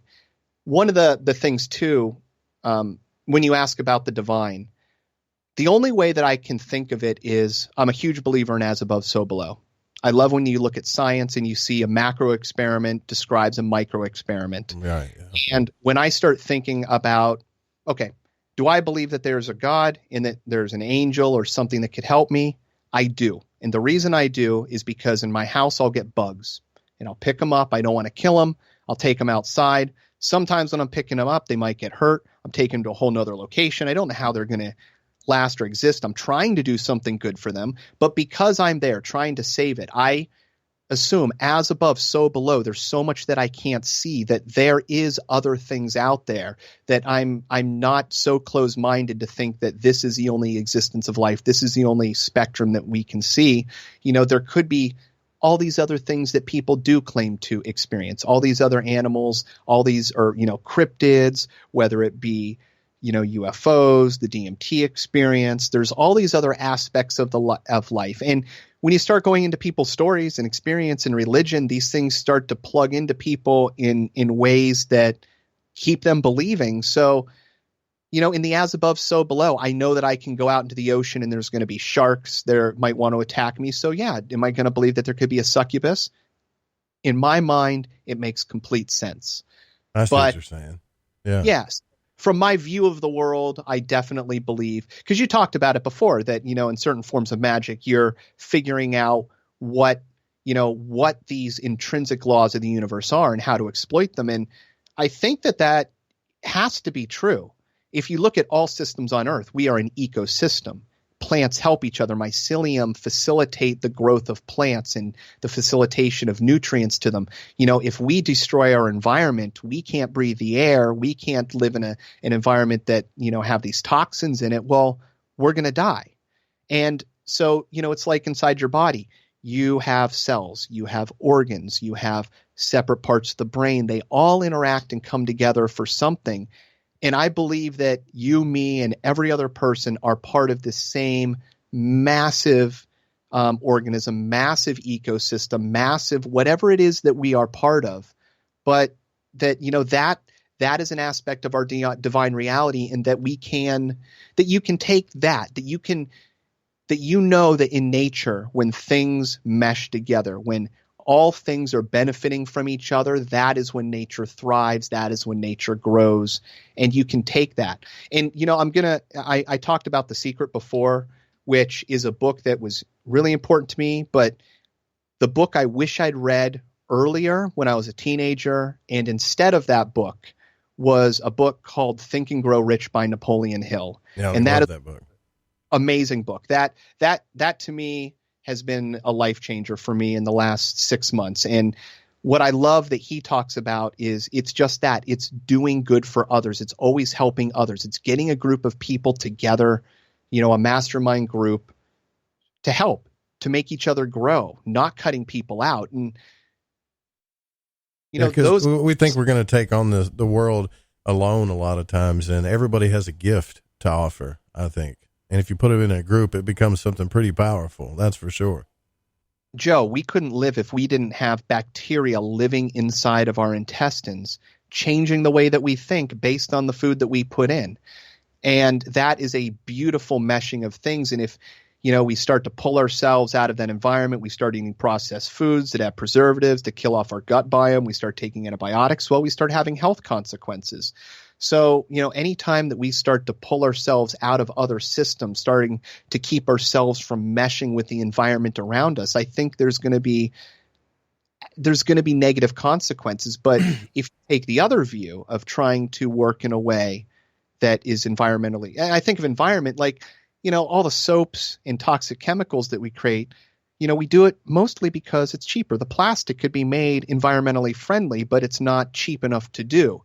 Well, that type of a mentality and modality has created a great ill in the world. And well, you need to write a book, man. You're one of these philosopher types. You're reminding me of Manly P. Hall. We're halfway through the program already, Adam. And speaking of which, you were talking about this. I popped one of these GI Joys I got from getthetea.com. And, the pill casing is actually vegetarian and dissolvable. So I figured it was a good time to plug that while you were talking about that. Because I have ate a lot of bad food, man, and we do need that type of bacteria. I want to get into a little bit more of this. We're with Adam Loyal from the Cat in the Box podcast. You guys stay with us. Don't go anywhere. We'll be right back after this break.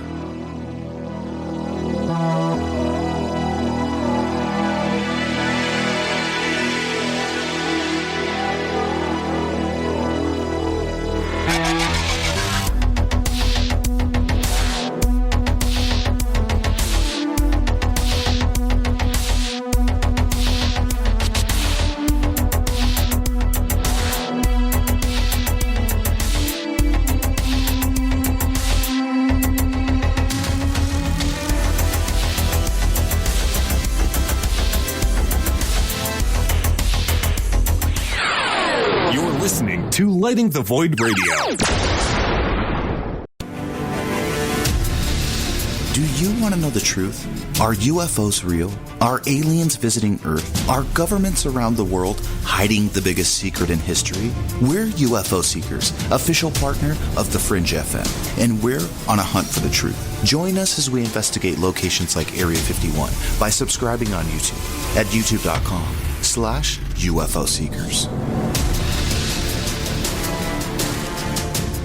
Hey, is that a new music app? Yeah, check it out. Surfer Music Discovery. It links to thousands of online stations, but the twist is you see the song names and artists that are now playing live. That's different. No guessing. Looks like a waterfall of music. So many formats. Rock, oldies, country, R&B, jazz, and a whole lot more. How's that spelled? Surfer. S-U-R-F-R. Is it expensive? It's free. No need to sign up or sign in. Get the Surfer Music app free from Google Play or the App Store. If you are interested in occult subjects, psychic abilities, symbols, tarot, witchcraft, magic, or anything similarly related, my book Occult Arcana will provide you with a truly objective overview of these topics and more. Written in anything but modern language, Occult Arcana was compiled to help researchers balance their quest for a better understanding of the meanings of and in such studies. Occult Arcana is available in softcover and digital form from www.thesecretteachings.info. All copies can also be autographed if requested. That's Occult Arcana from www.thesecretteachings.info. So, you love talk radio? Then you'll love TalkStreamLive.com. TalkStream Live is always on, 24/7, with the best streaming talk shows. Find your favorite talkers and discover some new ones. It's free, readily available online or on mobile with any smartphone or tablet. Finding your favorite talk shows all in one place has gotten a whole lot easier. Just go to TalkStreamLive.com. Be sure to download the free apps from Google Play or the iTunes App Store. This is Paranormal News. I'm John Jeter. This is an incredible vehicle, and it's going to the moon. Blue Origin is taking the next steps towards a sustainable human presence on the moon. The private space company founded by Amazon's Jeff Bezos has unveiled its Blue Moon lander, capable of carrying 6.5 tons to the surface.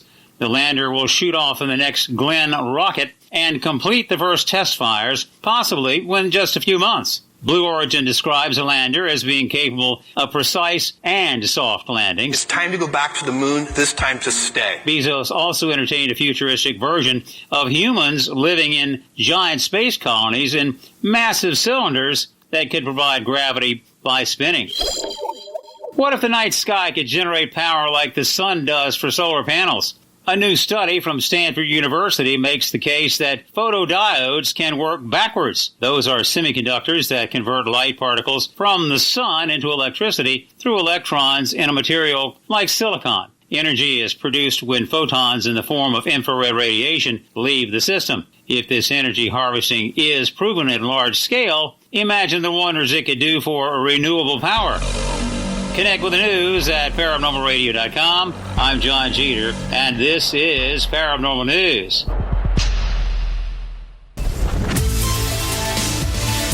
Hi, this is Aaron Hunter, host of Real Paranormal Activity, the podcast where we tell real paranormal experiences of people from around the world. And we also conduct interviews with authors, investigators, psychics, and mediums. Real people, real stories, real fear. Thursdays at 6 p.m. Pacific, 9 p.m. Eastern on the Fringe FM. See you then.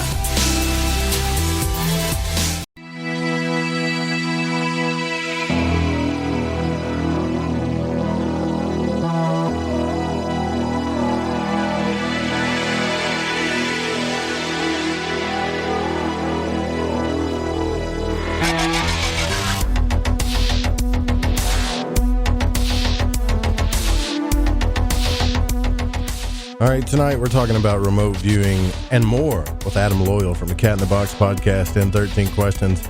And I would assume that if everybody knew that remote viewing was real, I'd have to assume that some people would definitely be remote viewing the set of Game of Thrones, since there's so many damn spoilers on the internet about it now. But a weird thing that's happening with that, you hear a lot of people complaining about the show, right? But a weird thing that's happening with that is... we get mad when people give us spoilers, right? But now you can actually get compensation for that. There is a company, and I can't get the name of this company, but this article's everywhere. But the new policy will help appease disgruntled fans that have had plot lines ruined by this show, and it pays up to £100, which is, I don't know how that converts to American money, but it's a good payout.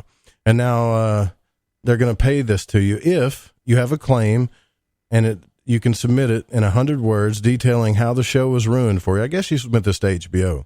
You submit in 100 words how the show was ruined for you in English, and these insurance services and will actually, there's some type of spoiler policy where they'll pay you money. I'm not joking. But when you started talking about remote viewing, that's the kind of crazy stuff I'm thinking about. Adam, if it's real, and I believe it is, why the hell aren't we just doing this to better our lives? If we can really tap into this, we should be doing. I mean, my dad's a day trader. Imagine if I could go tell him, hey, would you like to increase your trade chances by a huge percentage? Of course he would say yes. It makes me wonder about why we're not all doing this stuff. Why we just want to throw it out the door. I mean, what's the hurt? What hurts in trying, right? Well, I think that's part of it. It's like riding a bicycle. You're not going to be great your first time. You might hop on, dad might let go of the back, and you might ride that bike all the way to the end of the street. But that doesn't mean that you're not going to fall off and skin your knees trying to turn corners and figure it out. And remote viewing is a lot like that. It's a lot harder to master I would probably think. Obviously, I haven't been a day trader and I'm not good with numbers, but it's more of an art. It's more nuanced. And especially when you start dealing with the fact that the sun and its events can affect you. Even the best of the best have a failure rate of 40 to 60%.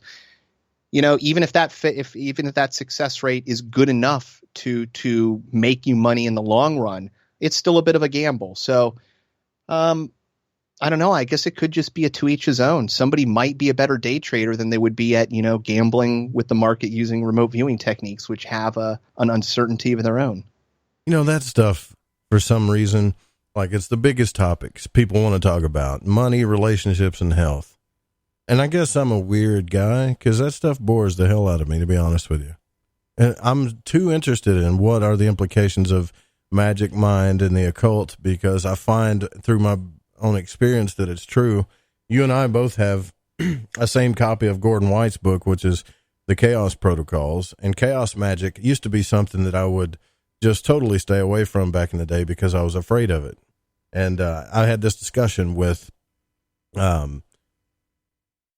Jeff last night about this because, he warns people from magic. But when you look at their, I guess you could say, philosophy about things, that everything's some type of program or a mythology program that's set into reality, and there are protocols to get certain things to work and certain things don't work. So they could actually go out to a crossroads and invoke Lucifer and somehow make it work for them and not have to worry about the consequences, and I'm thinking, well, that sounds too good to be true. But when you read the book, it's like maybe they have figured out something.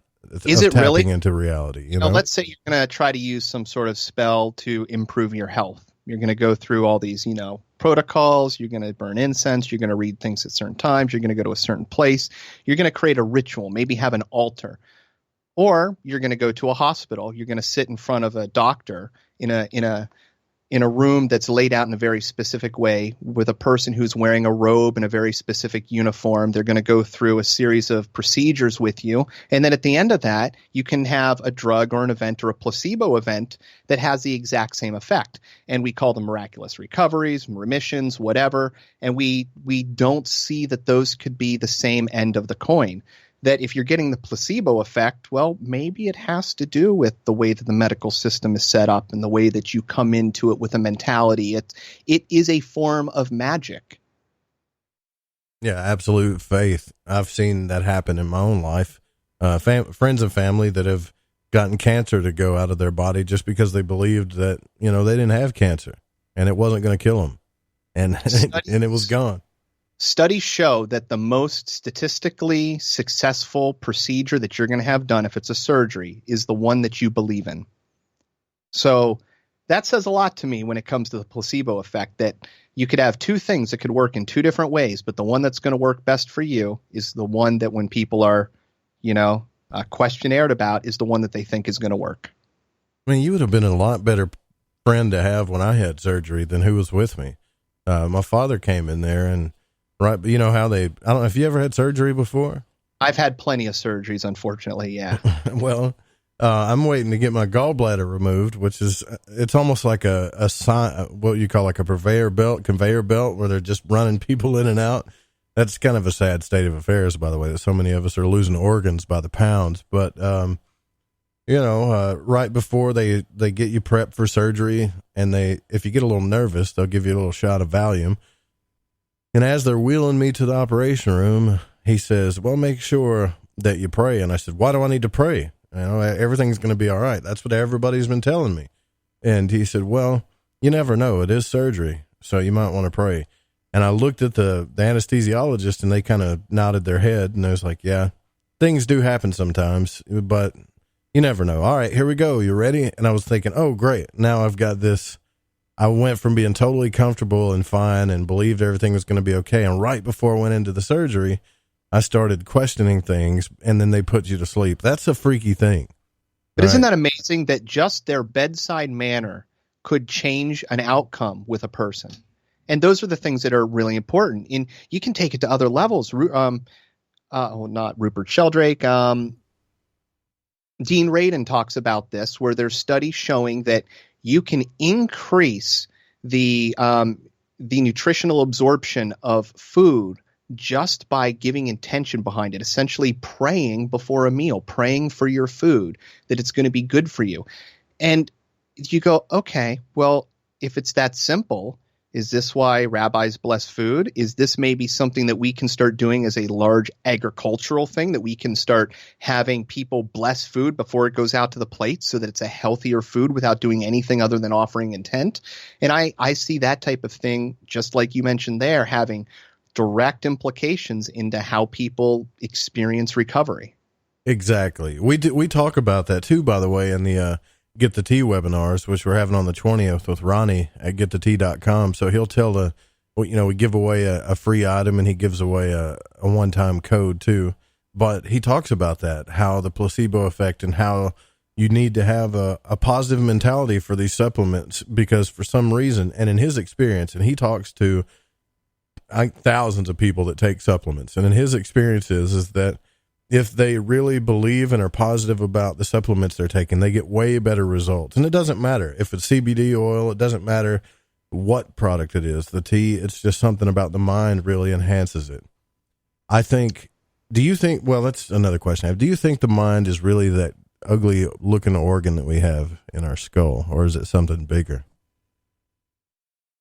Yeah, I don't think that we operate with inside our brain. Having had that out-of-body experience, to me, was all I needed to show that my experience doesn't lay with inside the body. That may be where I'm seeing it from a perspective right now, but that perspective can be shifted. Yeah. Man, you got good answers for everything. Actually, you've been doing this a while. You think about this quite a bit, don't you? That's what I do. I sit around and think about this stuff. Yeah, it's the blessing and the curse when you're should be doing something else and you're contemplating micronovas and consciousness and remote viewing, pulling information through time. What does that mean? Okay, well, then here, since I have somebody super intelligent on the broadcast, I'm not blowing smoke. I think you're a smart guy, Adam. Always have. I want your opinion on this. Last night I talked to Jeff Harmon about magic, and he said two things that really got me thinking, and he's always said this, that humans aren't smart enough to be dabbling with this stuff. Now, he believes that magic is real. He believes in the whole angel and demon thing. He didn't really get into the semantics of what angel and demons are, because, again, we're not smart enough to know these things, the nature of actual reality. So why dabble with it? Because it's dangerous. And all the magicians I've had on the show, like Gordon White, Jason Miller, David Griffin, Lama Duquette, they all have admitted that magic is dangerous, right?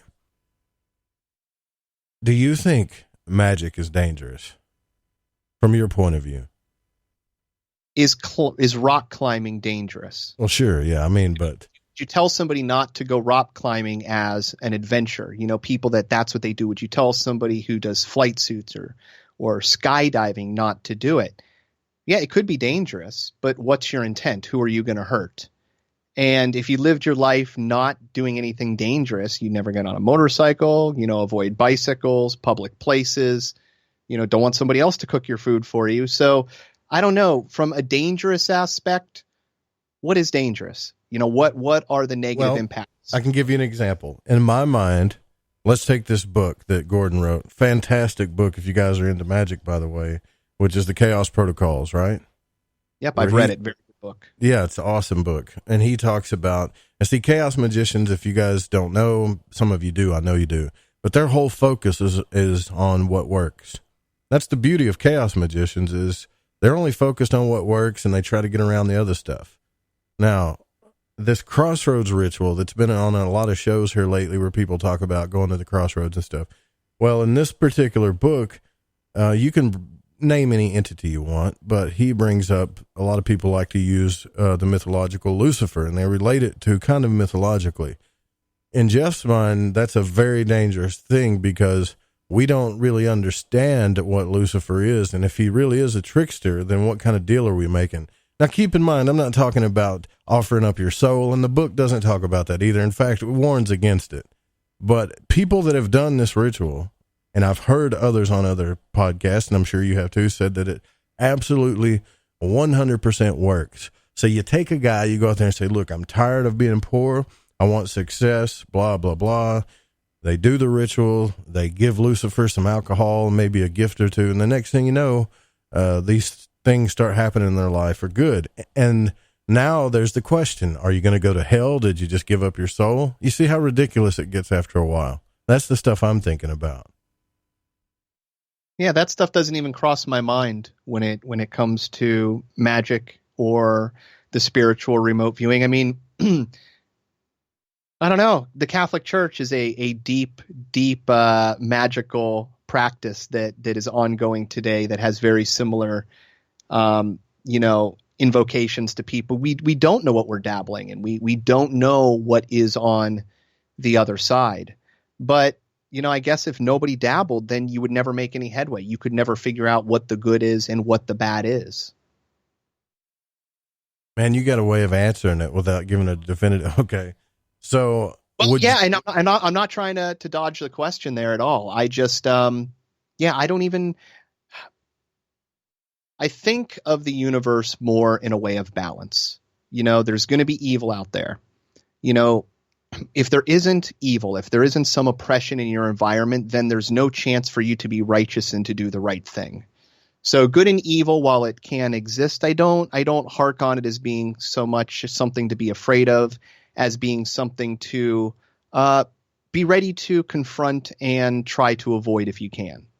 But, sometimes when you do dangerous things, maybe you got to cross that river where the bear is going to try to eat you. Maybe you do have to take them on to take that next step to go to the next level. Well, you know what I mean? It's like we've been taught to stay in our lane our whole life, right? Mm-hmm. At least I have. Stay in your lane, bow to God, don't whatever, right? Just do good. Don't worry about it. The whole heaven and hell, the whole hell thing is just ridiculous to me. George Carlin kind of cleared that up for me. It's pretty ridiculous when you think about it, right? The whole I love you, but you're going to burn in hell idea. So I get to the mythology of things is what Gordon turned me on to. However, I can't help but think about what my upbringing has done to me, is that even if, let's say, it was all a big myth, for some reason I still have a fear that in my brain it would trigger something subconsciously that would cause havoc in my life because of my earlier beliefs. Do you get what I mean? No, what do you mean by causing havoc? Well, because I would say for more than half of my life, I had that fear of, I guess you could say, the fear of God or burning in hell, right? And that stuff gets buried into your brain. It's kind of like if you go into something nervous, it's like the whole confidence thing. You go into something nervous, it's a lot harder on you when you go into something when you have extreme confidence. You do well with extreme confidence. It's the same thing. Like, I don't have 100% confidence in this, even though I'm seeing people tell me and through their experience, like, look, this is just a myth. All of these things are just myths based on archetypes and stuff. I've tapped into these formulas. My life is great, not suffering, not getting sick. Nobody's burning in hell. So what do you got to lose, right? That's the stuff I'm thinking about, because I feel like I might be the one person that goes, okay, and then goes out there and tries it. Because if anybody says this isn't tempting, you haven't really looked into it. It's tempting, but I'm not going to, anyways, we'll get past that in a minute. But if you go and attempt it, I feel like I'm one of those people that would probably have something bad happen, not because it's real or the devil is real and hell is real, but because of what's programmed in my mind and what has been for years. Well, and even the fact that you have that worry and the belief, you're bringing that to your experience. Right. So how do you get rid of it? That's what I'm saying. Yeah, because if you want to take the worldview of, positive thinking, having outlook on your life and being able to change things and, impact your future, then, yeah, the way that you're thinking, it might be something that you might want to avoid until you can restructure those thoughts, because they may, in fact, become your reality. Like, sigil magic doesn't scare me as much as invoking entities that I know have always been taught to me that are bad. If that makes any sense. Mm-hmm. Sigil magic was a new thing. It was one of the newer things I learned. Well, wow, that works. I draw a symbol, I send it out into the universe, and it comes back. That's another thing. I'll be honest with you. I tried it. I had to. And most of anybody that's ever heard about this I would say 90% of people probably tried it, and the people that say they didn't aren't telling the truth, because you're going to try something like that. You can draw on a piece of paper and have anything you want. Come on, man. Who's not going to try that? Or am I just being unreasonable here? No, but why wouldn't you? Why wouldn't you, try to see if that hack on reality does work? It's something that a lot of people have talked about. If man really is, millions of years old, or at least, at the very least hundreds of thousands of years old, there's a lot of knowledge that gets passed down in that time. Think about, before this last cataclysm, there could have been tens of thousands of years or thousands of years of people studying these things in deep, deep study in a way that we just haven't done. We're caught up in the empirical. But if you don't have that empirical, maybe somebody really did hone these tools and figure out the mind in a way that we just can't grasp through the evidence that was left behind. Yeah. Well, I guess what I'm getting at is, have you had any personal experience with any type of magical protocols, and have they worked for you? Yeah. When I did the crossroads from Gordon White's book, although I don't have any crossroads that I can go to. So in my own mind, I had misgivings that it was going to work, but I was also doing mantras at the same time, and my mantra popped up in a way and came true, and I got a job that I wasn't anticipating at the time. And so I didn't necessarily equate it to the chaos protocols, but I certainly do put it in that mixed bag of something that I want to try again. I don't know. I got a positive result asking the universe for something that shouldn't have happened, and it did. Okay, now here's what's on everybody's mind, and I hope you know what's on everybody's mind right now. Did you really just ask the universe, or did you do the invocation of Lucifer? And is there a difference? Oh, I did the invocation of Lucifer as written in the Chaos Protocols. I'm also more of the belief that the classic Luciferian character that's written about in the Christian recordings is not accurate. I like to go back further to where Lucifer was not necessarily the bad guy, but somebody who was trying to help man by giving them more information, allowing them to access more aspects of reality. The light bringer. The light bringer, exactly, instead of the fallen angel. That is a fascinating subject. We've talked about that on the show a few times with Jordan Maxwell and other people about we even had discussions amongst ourselves about this Lucifer character. And it is a very perplexing thing because I know when you look in that invocation, there's a whole bunch of different names there, but it's like, where do these names come from? They've been called different names. I know David Wilcock is telling people that some of this stuff like Enochian magic is really tapping into a computer program and it makes sense what he's saying. I'm not going to deny that it's kind of like certain passwords open up another door, and then another password opens up another door, and next thing you know, okay, now you've really invoked some power, right? And I've had my own personal experiences with this, so I think there is a little bit of legitimacy to that. Well, there could, but see, here's the flip side on my mind when it comes to the divine aspect. I don't even necessarily believe that I'm speaking to a deity, but I do believe in morphic resonance. And one of the things that you find out in remote viewing with targets, I haven't yet had this experience because my pools aren't been around long enough, but people say that if they have a target pool or items that they remote view over and over again for practice or for some sort of targeting information where somebody's picking the targets and using them, that it becomes easier to remote view those in the future. That when groups of people through, classes start remote viewing pools, that the older the pools get, the easier it gets. And I kind of think of us in the same way for these things. It's the 100 Monkeys syndrome. After so many people do something for so many times in a repetition, it becomes real. And when I start thinking of things like that, I go, okay, well, what have people done 100,000, 1,000,000 times throughout history? Well, they've done this one thing in this one particular way to try to evoke a certain result, saying a certain thing in a certain way, and it's facing in a certain direction at a certain time, and it worked. Well, maybe there's something to that in morphic resonance where I'm not necessarily praying to Lucifer, but somebody put this intent for some sort of benefit afterwards, and this ritual then became the key to unlock that, meaning you could start your own magic today, and as long as the same thing is done for a long enough period of time, you may too have the same types of results. Or make it real. Because right. Exactly.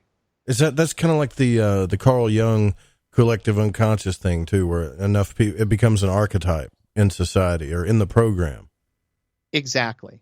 And it kind of makes sense. I mean, just look at the world around you, Walmart or any big corporation. It does things that no human being does. It acts in a way. It has a mind of its own and a function. Is that a life? What is that thing that we are part of? What are all the other groups and structures and systems that we are feeding into? And what does that mean when it comes to all this? I don't know. It's all fascinating to me. Here's another thing that I find pretty creepy about sigil magic that I think it relates to the mind, remote viewing, and consciousness as well.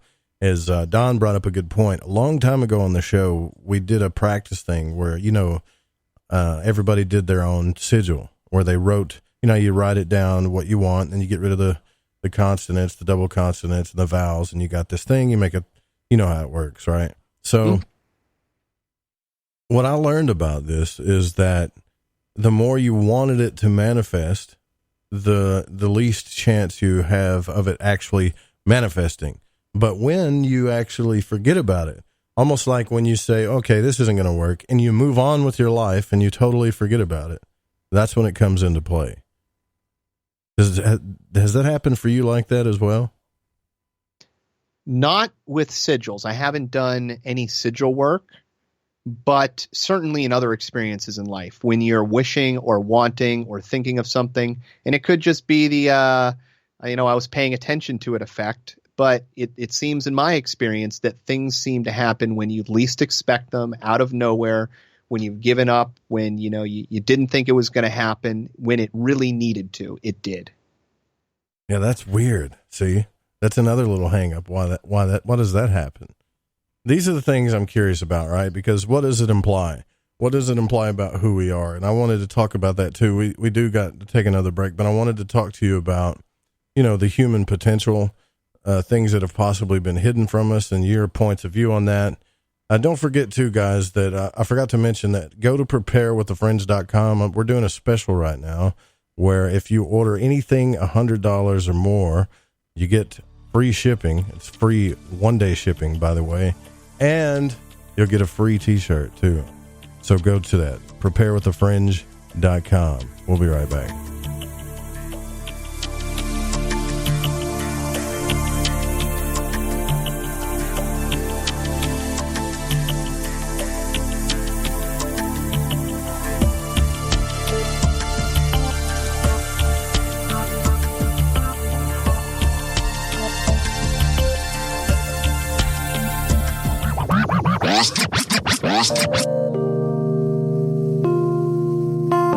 This is Elle.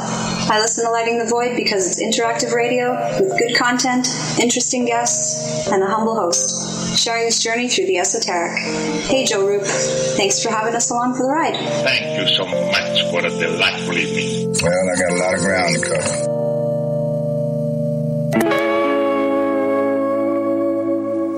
All right, everyone, this is Justin from the UK. Excuse the chitty. If you're into the Fringe and you want to hear the brass tacks, me old China plate, Joe Roop and his guests on Lighting the Void will open your mince pies. You need to shut your north and south and use your 10-speed gears and listen to them bubble. You could hear a Barry Crocker, no Brussels, but he ain't no holy friar. Anyway, you beat a Barnaby Rudge and take a butcher's. Hey, Fringe FM listeners. Did you know that when you're on the road with limited data or no Wi-Fi available, you can still listen to every minute of the Fringe FM by calling 701-719-3971. No smartphone, app, or internet needed. Saves your data plan and no extra cost if you have unlimited minutes. Call 701-719-3971. That's 701-719-3971. Listen to the Fringe FM on any phone, anytime, anywhere. You're listening to Lighting the Void Radio. Do you want to know the truth? Are UFOs real? Are aliens visiting Earth? Are governments around the world hiding the biggest secret in history? We're UFO Seekers, official partner of the Fringe FM, and we're on a hunt for the truth. Join us as we investigate locations like Area 51 by subscribing on YouTube at youtube.com/UFO Seekers.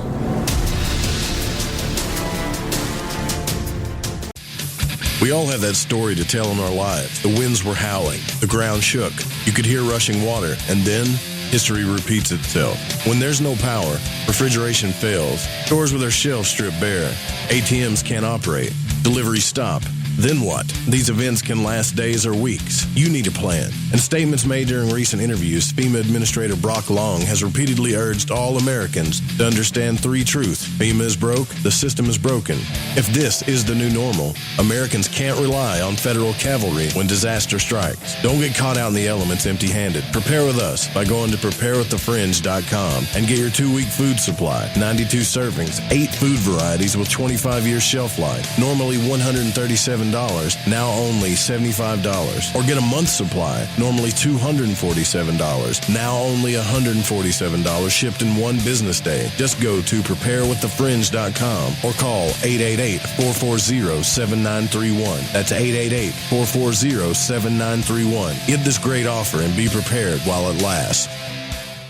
Follow The Fringe FM on Facebook and Twitter at The Fringe FM. So, you love talk radio? Then you'll love TalkStreamLive.com. TalkStream Live is always on, 24/7 with the best streaming talk shows. Find your favorite talkers and discover some new ones. It's free, readily available online or on mobile with any smartphone or tablet. Finding your favorite talk shows all in one place has gotten a whole lot easier. Just go to TalkStreamLive.com. Be sure to download the free apps from Google Play or the iTunes App Store. Start your evenings with the Fringe FM long before those other shows get started. Exclusively live on the Fringe FM, hear the Quantum Hologram Matrix with the Reverend John Polk, Tuesdays at 5 Pacific, 8 Eastern. And our newest show, Sci-Spy Radio with Suzanne Ross, Wednesdays at 5 Pacific, 8 Eastern. Then stay up because we're burning the midnight oil well into the morning hour. The truth is out there, and so are we. Lock it in, the Fringe FM.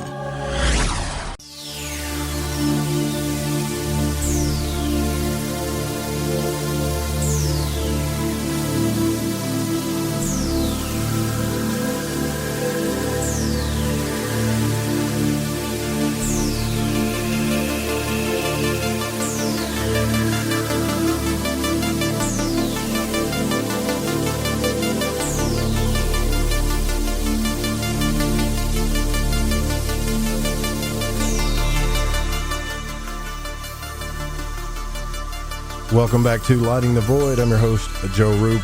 Tomorrow night on the program, we're going to have Mr. John Chavez on. And I hope I said that right. Chavez. You never know. I probably said it wrong. But he's going to be on the program. This guy has had a pretty profound Kundalini experience and has tapped into some pretty incredible gifts. So be on the lookout for that flyer to pop up tomorrow night. Also, Thursday, we're going to have Corinne Boyer on. So yeah, it's a pretty cool week. Pacho is actually helping me and Don. We're getting some newer names, some guests on the program to talk about these subjects, and they're doing a fantastic job, by the way. So, but tonight we're here with Adam Loyal. We're talking about remote viewing consciousness. We even talked a little bit about magic. We've been talking about a lot of different things, and I do want to say thanks for coming on the program. I know it's late night here, but you're a late night guy too, so I'm not too worried about it. Oh, absolutely. Thank you for having me, Joe. I should have said that a dozen times already. Looks like we got a caller from 619 area code. Who's on the air? This is Angel. Hey, Angel. What's on your mind? Hi. Well, when I was doing I practiced remote viewing. Like I went online and did some of the classes they were having on there. And it's all words, and it's like a whiteboard, or you do it on paper. And I did really well with the words, but when I had remote viewed your house, I wasn't remote viewing. I was like visualizing and kind of almost like astral projection and seeing it.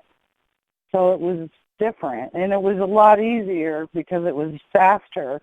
Like when you have to write your words, it takes like an hour just to go through everything.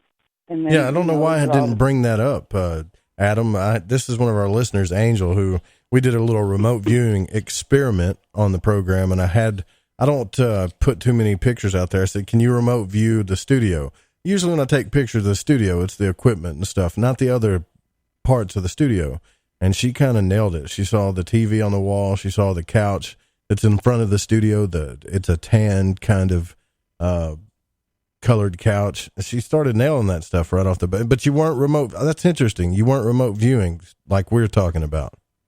Yeah, what I did was like a ritual kind of. I had a candle and the incense. I was holding my crystal, and I was visualizing like going to your house, like astral projecting and walking in, and then I could see couch watching TV. And what's amazing to me is the picture that, like, I didn't write everything that I saw because of being unsure of myself, but the other pictures that you put up of the two screens on your desk and the speaker, I saw all that. And it, like, you know, it just amazes me, myself, that I could visualize and see things like that. But I wasn't doing the words. I wasn't doing the writing. You know, I was more like seeing. Would you just close your eyes and just started writing down what you saw? Was that it? I closed my eyes and I was looking like a dream in my pituitary gland. I was visualizing like me going to your house, like, you know, just flying there and going walking, and you know, I could see like a pathway with a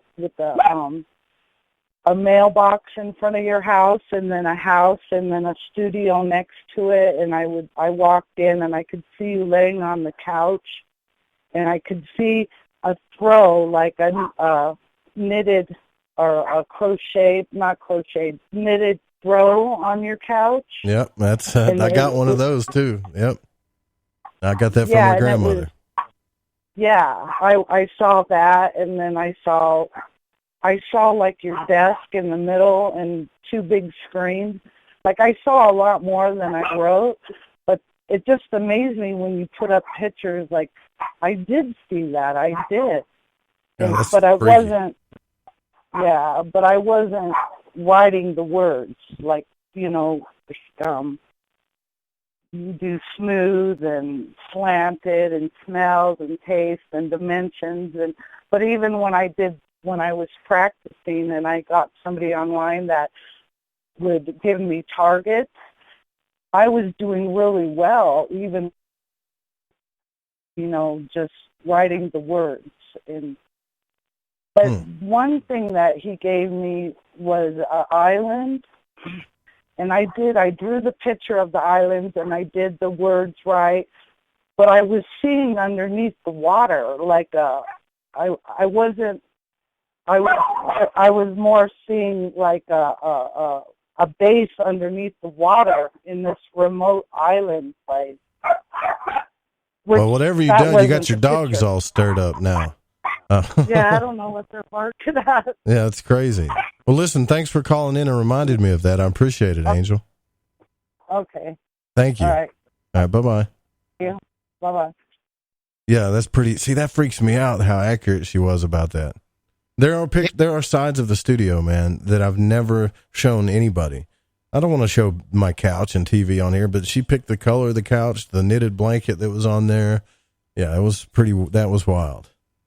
Yeah, that's a technique a lot of people use where they will push their consciousness, you know, or whatever terminology you want to use for that, for them to extract the information. And to me, it's the same thing. You know, she knew the target, she knew the location, and she was able to extract all that information. She was able to see and be in that location, pull it out. So, yeah, that's really cool. That's cool that you got to be part of that. But again, that stirs up all types of implications in my mind, though. Are people, and I'm not saying Angel, she only did this because I asked for it to be done, but oh man, I mean, like, could you date somebody? Think about this. Because I've dated back in the day some pretty witchy girls, right? And I say witchy in a good way, but could they be spying on you, seeing what you're doing?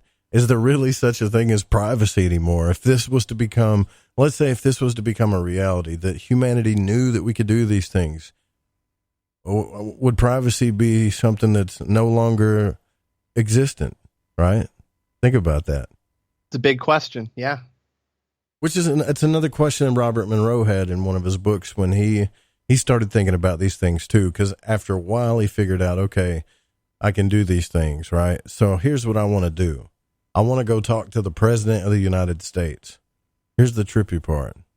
When he went to talk to the President of the United States, in whatever realm you want to call this, he had guards there in that realm guarding him, saying he can't speak right now. That's why I think that when they set up these programs in the government, when you look at the documents, they always say, yeah, there was some pretty interesting statistics, but we ended up closing it out and saying it was non-conclusive. Well, do you think that they're going to tell everybody, yeah, it was successful and it worked and we're going to continue to use it? No, they're not going to say that. You can know anything about anybody or any place or anything at any time, and there's nothing that can stop it. If that is a fact that anybody could learn to do this and you have secrets, I mean, the keys to the castle, anybody can take them. Stop telling secrets, right? That's why I have nothing to hide. If people get like, they're worried about the government spying on them and stuff. I mean, at this point, especially when it comes to your computers and stuff, guys, I mean, what was it today? They were talking about WhatsApp got hacked again. And it was something where they can tap into the camera on your phone, some program from Israel or whatever. There's so much of that stuff going on out there. You might as well assume that you're being watched. That's the way I don't think I'm paranoid. I just assume that I'm being watched. And that's the world we live in now. Well, think about it. You've got a device in your pocket that can track you, record you, videotape you, your voice. It can track every single thing that you're doing on the device aside from location. And even if you turn off the power, the chip on board is still designed to relay tracking information when it's turned and powered back on. If those capabilities exist, why wouldn't somebody use them? Exactly. So, and that's just, why aren't we using it, right? Or are you? I am attempting to try to use remote viewing to. I mean, you've already confessed to invoking Lucifer. We might as well start talking about this. I'll display it. Well, one of the cool things that, invoking Lucifer. Here's how I want to use remote viewing, and this is actually interesting. We got this from a listener of ours, Frank and Friends, and it was something that he was kicking around, and we're soon going to be implementing it. We've got the target pool assigned, which was actually really hard to create for this particular thing. But the idea is we're going to try to remote view lottery tickets. I don't know how other states are, but down in Florida, we have a pick 2 and a pick 3. So you can pick 2 numbers and 3 numbers, and they're drawn twice daily, which makes it easy and convenient because it's only $50 a play and you can repeat it very often. But the idea is to assign numbers 0 through 9. Each one of those numbers would be assigned an envelope from one of 10 target pools. Each of the 10 target pools would have a different flavor of pictures, meaning one of them is all bodies of water. One of them is animals. One of them is people, plants, space, tools, vehicles, things like that. And the idea is to lay out the numbers. I'm then going to remote view what the number in the future is going to be, the first digit and then the second digit. And then I'm going to go back and I'm going to go, okay, did the first digit, and I kept getting mountains and mountains and mountains. Well, okay, well, when we open up, all the cards, number 2 was the mountain scene. All right, so I'm going to use number 2, and then we do that for the second number. And we're going to try to use that to try to kind of hack in and, maybe win a little bit of money and do it with remote viewing. Huh. God, I hope that works for you. That would be really cool. That would be awesome, actually. I hope it works for you. I really do. Yeah, if it does, it'll be a huge shout out to Frank and Friends. Right.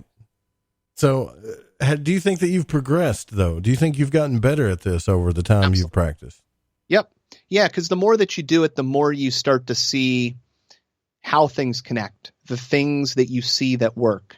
I've kind of noticed it in my visualizations when things tend to come through very fast and with almost like a neon tracing outline, that I should pay attention to those more. Those tend more often than to be correct. And where I mostly learn is on my mistakes, the assumptions that I make when I see the target. Like I was talking about thinking about a giant robot and then it's a giant metal creature. Well, yeah, you were thinking about the most accurate description of this object, and yet you chose not to put that down. Why did you choose not to put that down? What is it that makes? And so it's a learning process. It's riding a bicycle. It's something that I think you can only get better at. You're probably not going to get worse. That makes sense. Earlier you were talking about the microcosm and the macrocosm, and that got me thinking about something. In nature, everything appears to be doing what it's supposed to be doing. Mm-hmm. Trees, plants, the sky, everything, right? But I think what we underestimate as humans, because we like to think about divinity as something that makes us super magical, like Gandalf type divinity stuff. But I think what we underestimate, what we overlook a lot, is the power of choice, right? Which is, that just hit me. I know it's kind of cliche, but it really hit me watching The Matrix again. When, in the part in the Matrix movie where Mr. Smith is asking him in the third movie, like, why, Mr. Anderson, why do you fight? Do you believe you're going to win? Why do you keep pursuing? Why won't you just give up, And he said, because I choose to. And I think the message of that was that everything in the Matrix was running on a program, just like everything in nature is kind of running on a program. But we have choice. We're like the one thing in the universe that has choice, and that creates our reality. And we don't really see how powerful that is. When I think about reality, the way that I try to understand it, in a universe of infinite possibility, of infinite potential, that if we were godlike, or that state could be, if anything, if God in any existence based on the fact that, just anything is possible, that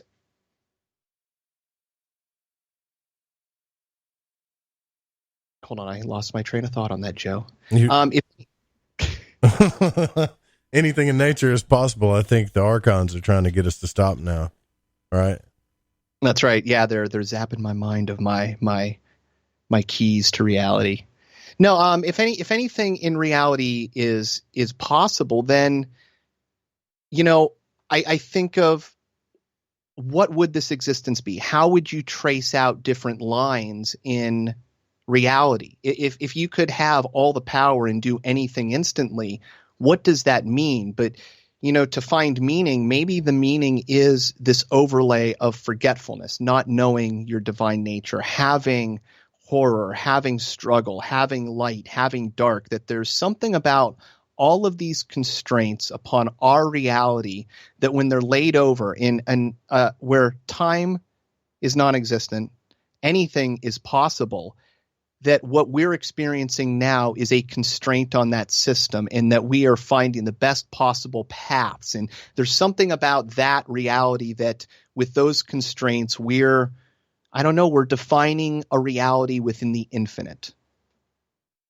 Yeah, see, and I've actually thought about that and brought that up. I had talked to Miguel Connor on the program about Gnosticism and the archons, and the Gnostic belief that there's evil type archons that are controlling consciousness. And he had a pretty good point of view. If there wasn't, why all the suffering, why this and that? But I totally get what you're saying. And I've brought that up, and I think I get what you're saying, but I've brought that up on the program time and time again. when people have the victim mentality, or they say that they're in a slave system of consciousness. And I'm like, well, what if it's just doing what it's supposed to be doing to keep us in this experience? And that's it. I mean, no good or evil. What if it's just a construct that just keeps us here so that we can have that journey from not knowing who the hell we are or what the hell we are all the way up to godhood? Otherwise, it'd just be boring. We'd go right back to godhood, and, you know, one it of the has things to work.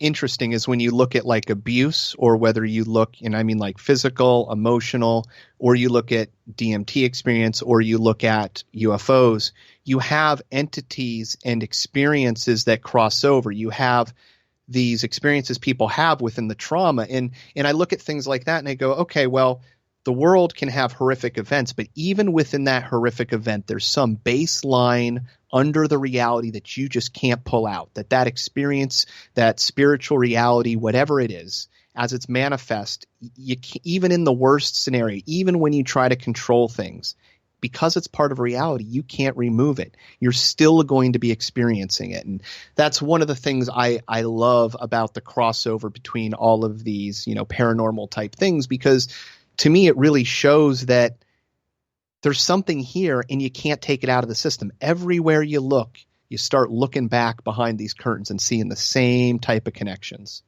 I mean, I hate to bring the Matrix up again, but isn't that like the point of that whole story, really? You know, at first you're just in the normal world and the normal life. Then you start realizing, hey, there's something weird going on here.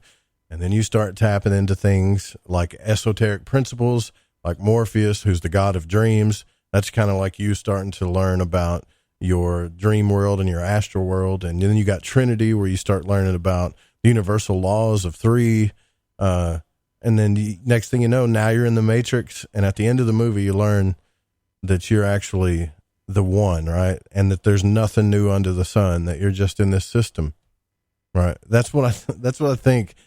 I've watched that movie so many times. I know it's so old, the whole trilogy, but every time I watch it, I learn something new, or at least I feel like I'm tapping into something new. I feel it speaks to a baseline of reality. And I think you kind of see this in people as they get older. You see their experiences. They believe in things because they've seen so much, because they've experienced so much. You know, you see that mentality change of a jaded view of the world, but a respect for some of the things that function just because they do. And I think Scott Adams is who got me really into mantras, said it best.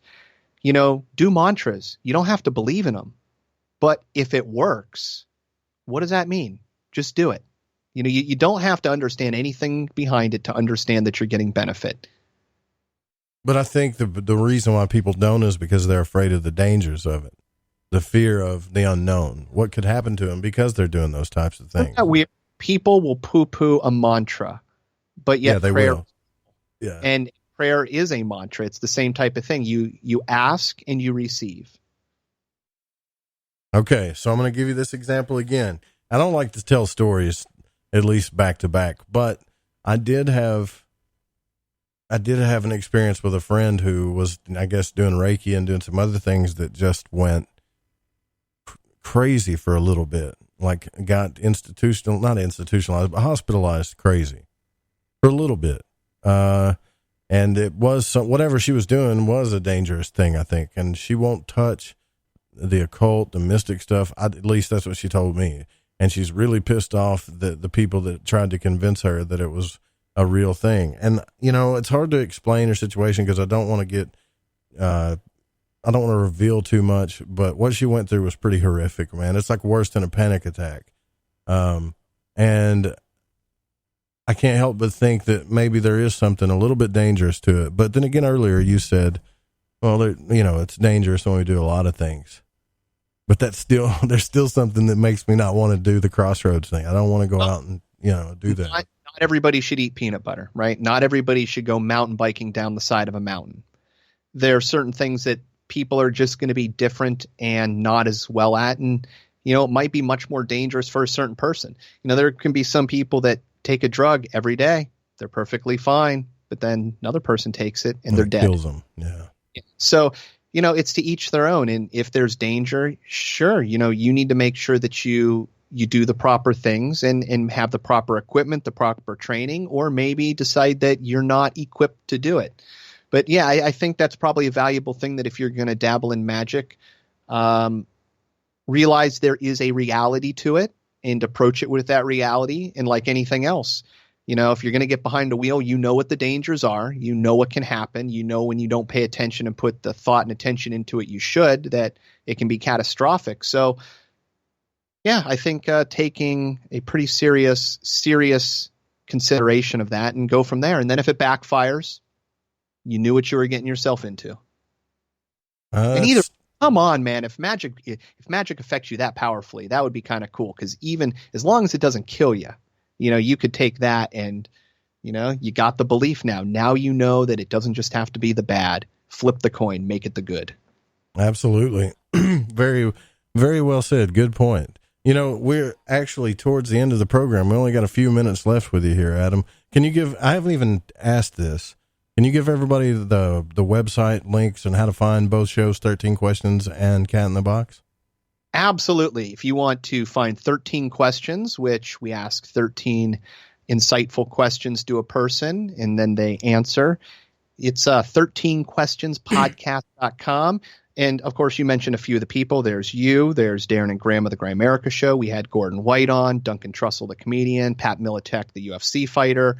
There's been a real nice group of people. We're up to 23 episodes. And one of the other cool things we do is if you would like to record your own episodes, you can. So 13questionspodcast.com for that. If you want to know more about my remote viewing and the podcast we do there, if you want to do some targets on your own, contact us. Prove that magic to yourself. That's catinthebox.space. And if you guys would like to see me here in the future, I'm going to be going to the Grimerica Contact at the Cabin, which is going to be happening here from the 17th to the 27th in Pagosa Springs. That's and awesome. I will be up there for that. When we come back, I do want to talk about that, how cool that would be. I think they sold all the tickets, but they do it every year. Let's talk about that, because there is one ticket available that's left if somebody needs to go, which you definitely need to go. Yeah, we'll chat. Sounds good to me. All right, we'll be right back, guys. Don't go anywhere.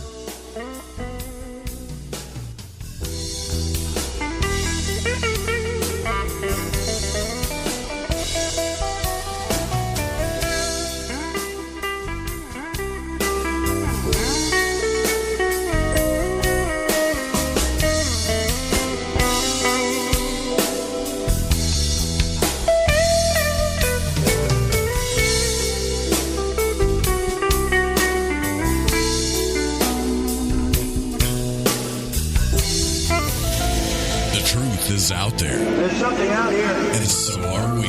KTOK Digital Broadcasting, The Fringe FM. You're listening to Lighting the Void Radio.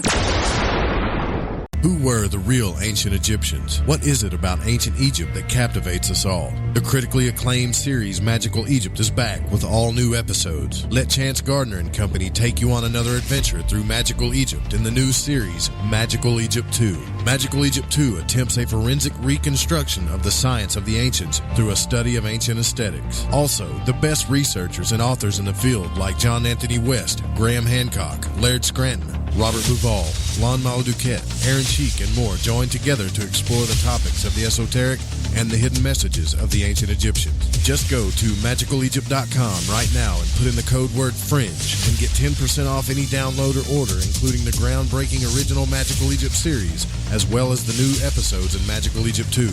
Also, check out the great work and the companion series at magicalegypt.com. Click the banner on the Fringe FM or go to magicalegypt.com and use the code word FRINGE and get 10% off your order today while it lasts.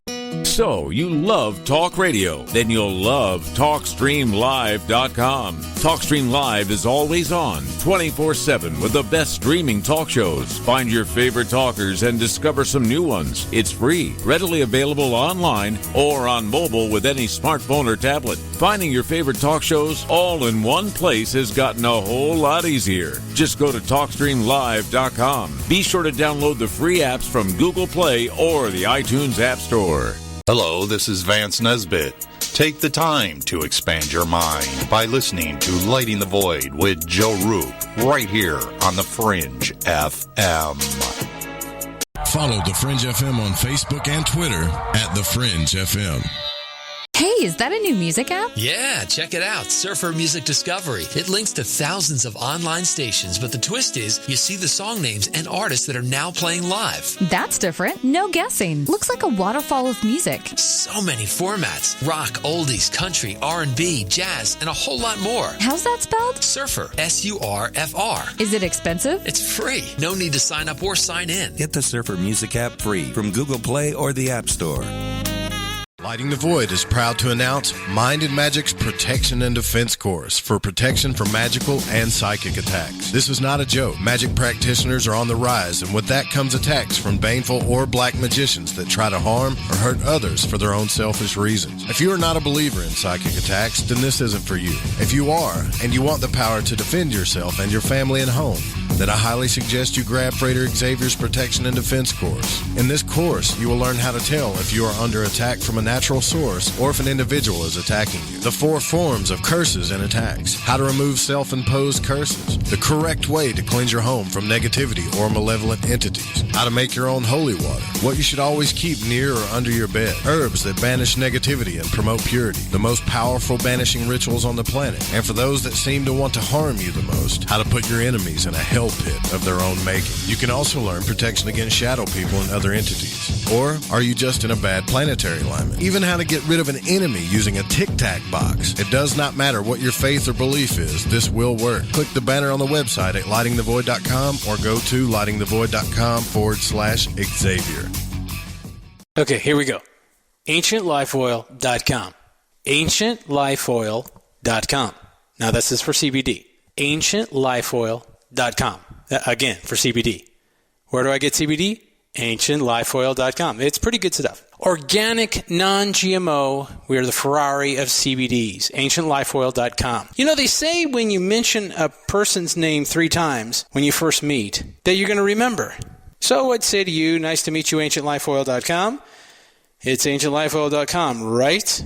Nice to know that you help people. AncientLifeOil.com. Think about this. Occasional stress, occasional anxiety, occasional inflammation, occasional stiffness, and intruders that get you down. AncientLifeOil.com. Okay, so I'm going to give you a fact for the day. So Ancient Life Oil does not help you with business deals. Hold on a second.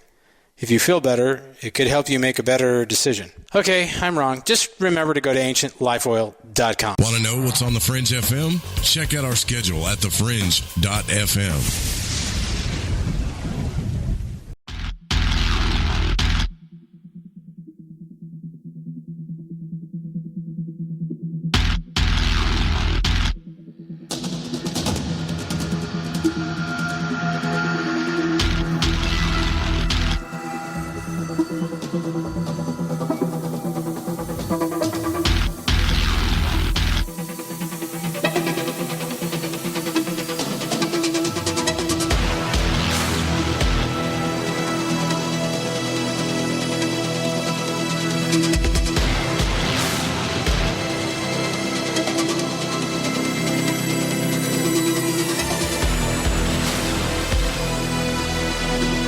To call Joe, pick up the phone, dial 1-800-588-0335, toll free from the United States or Canada.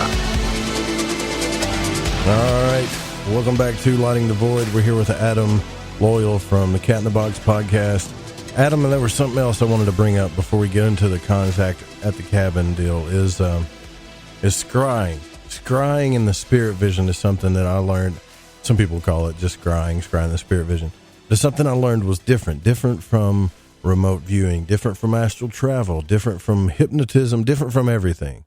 And they used to tell me that it's different. You'll see. Well, what do you mean? Well, I first got those tattwa cards that just have the flashing colors and shapes on them and started practicing with that.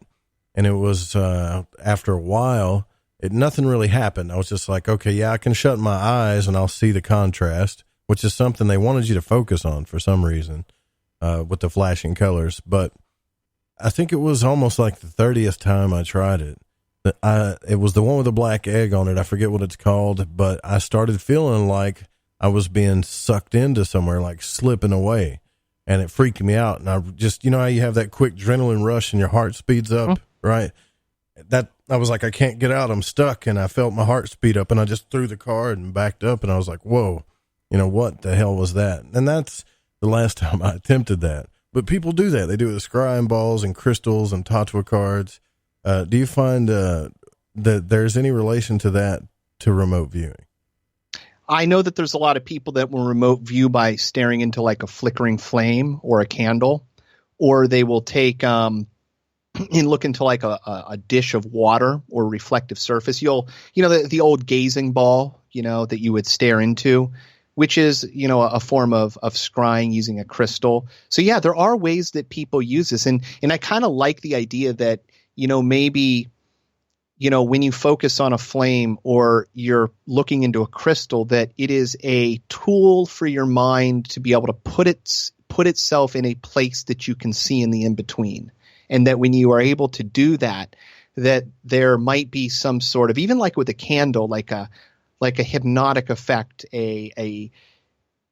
some sort of, benefit to what you're able to receive when you can put your mind in that state, which can be, visually represented through an in-between place within an object. What I read about this, which the reason what got me into it is because they told me that I would pick up this card, right? And I want you to focus on the card. And the cards always had flashing colors. So what I mean by flashing colors is like, let's say you had green and scarlet, or really bright red scarlet, and they flashed. And if you stared at it long enough, you could shut your eyes and you would see the triangle or whatever in light form, right? And they wanted to make sure that was there. And there was some type of technique to where if you stared long enough at it and you put yourself in a certain hypnotic state, that you could shut your eyes, see the contrast, and move through it. And these guys would talk about moving through it, and then they would be in this place, and they would write everything down and record everything they saw, and these places would relate to things on the tree of life, like the Sephiroth, the colors, and planets, and so they would write all the symbols down so they knew where they were on the tree of life. Well, I thought that was cool. Hey, I'm going to go into this place, and I'm not even going to fall asleep. I'm going to go into this place, and I'm going to find out all about the natures of the internal universe.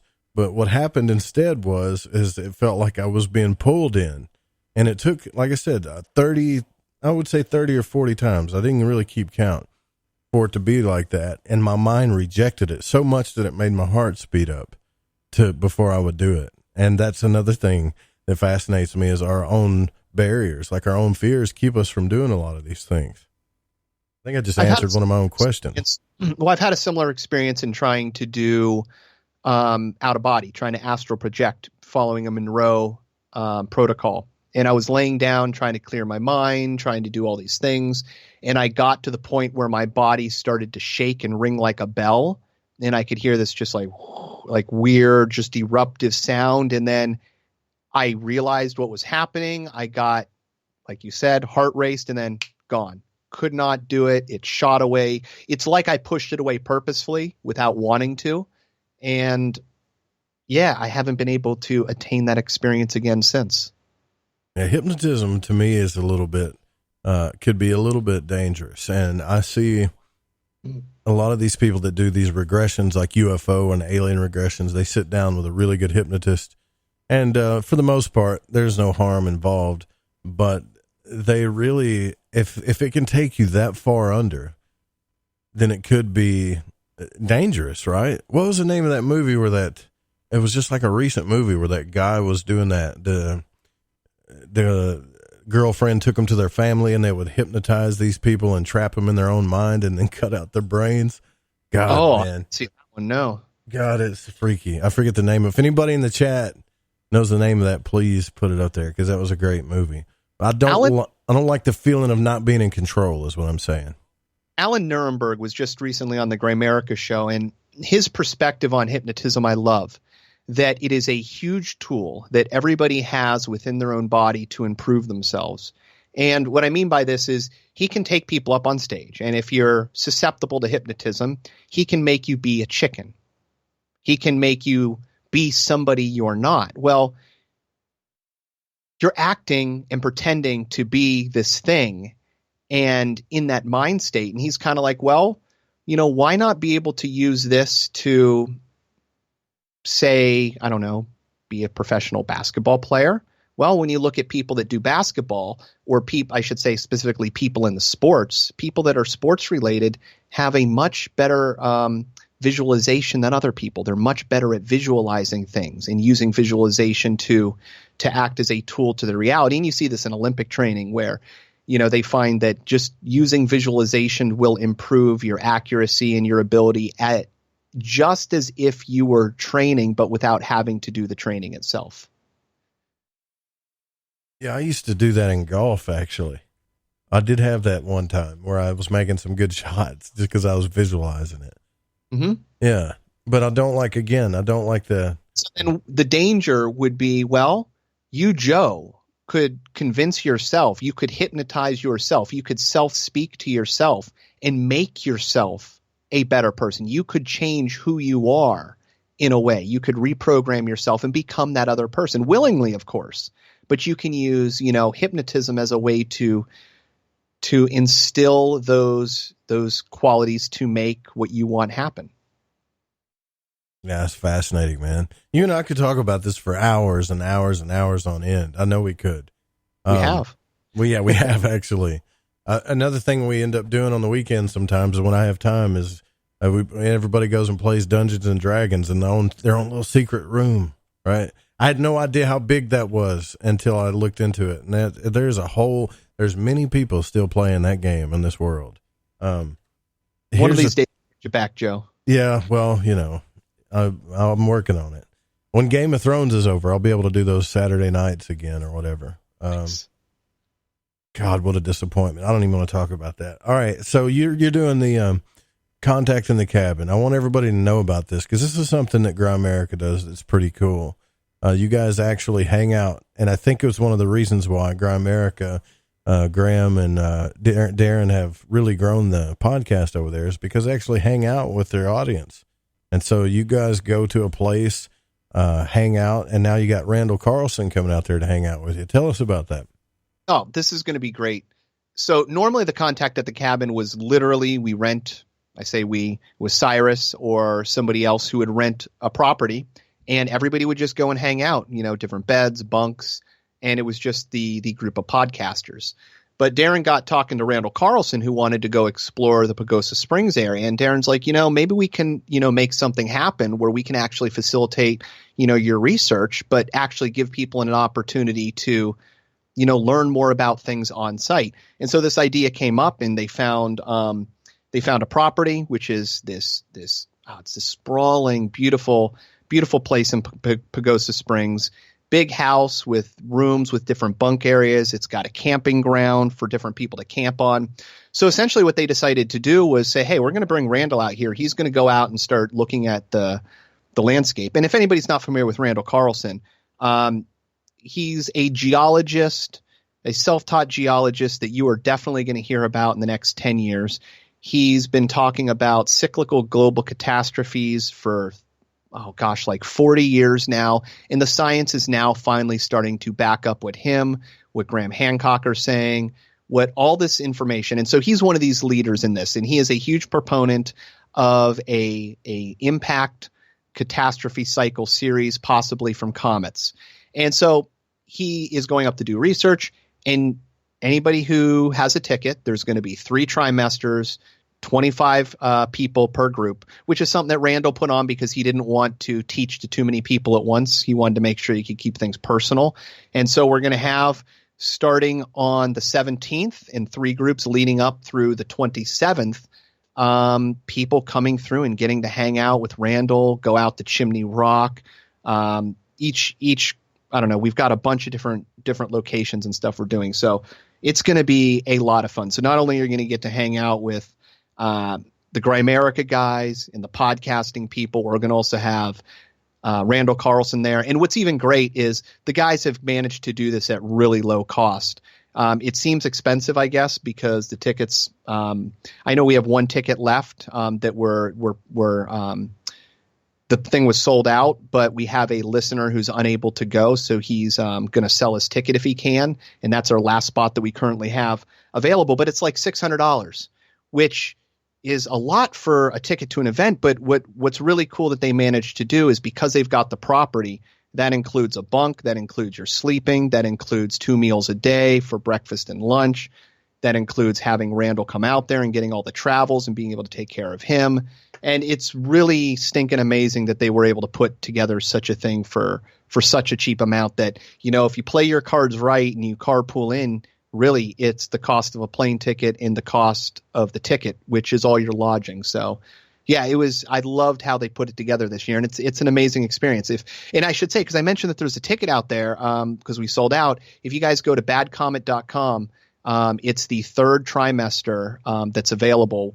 That is going to be, I forget the date on it.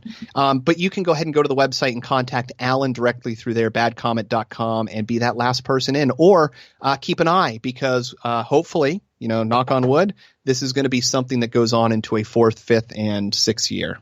Can you imagine going to be able to hang out with somebody like that at a place? Like, I imagine you guys hanging out at night, camping or something around a bonfire, not camping, but around a bonfire, just BSing with Randall Carlson. Here's what's awesome. And Randall's been doing every Monday night for everybody that's been involved in this, has been doing a Monday night conference call for like 2 or 3 hours where he sits and it's almost like a show where he goes through everything. In fact, the Grimerica show has several of those up on their feed if people want to go and check them out and listen to them. But one of the things Randall wants to do, and we're going to try to figure out how to do it if we can, because there's a burn ban right now in Colorado, but he wants to do a drum circle at night with, having around a fire, a burn pit, with having people singing and chanting. We encourage people to bring their instruments. So I don't want to say it's going to be a party, but, that sounds like it to me. You're going to get to hang out with the guest. He's a really cool person too. I know he's been on Grimerica like 7 times. One of the coolest, nicest people that you could ever meet. And just the opportunity to be able to be around a mind like that. I don't want to, wish anything bad for the future on him, but, he is getting up there in older age. He's in his, 70s, and information like that has to get passed on. There's going to be people that need to, champion on, continue to tell the tale, and make sure that it's really important research. It's the idea that, hey, every 12,600 years ago, something really bad happens to the planet. A cataclysm unlike anything known. Miles of water pouring across, 2 miles of ice being instantly melted, pouring across the surface so that the great scab lands out in where we're going to be when you go out into the Midwest. You see these giant rippling hills. Those aren't just hills. Those are ripples from the bottom of a massive amount of water flow. And how are we going to survive that? Because that's coming again. And the geology and the science and the stories and the myths, they're all pointing to these events being something that was known about, recorded about, happened multiple times. And the scary thing is, at that time, I want to sound like, the end of the world guy, but we're past that 12,600 year date. If this is a reality, it is something that either our generation or generations in the near future are going to have to face. So, when I think about going up and seeing and talking to Randall Carlson, you're being negative, Adam. Don't be negative. I'm not. I'm just playing. That's what you hear a lot, but you're being real.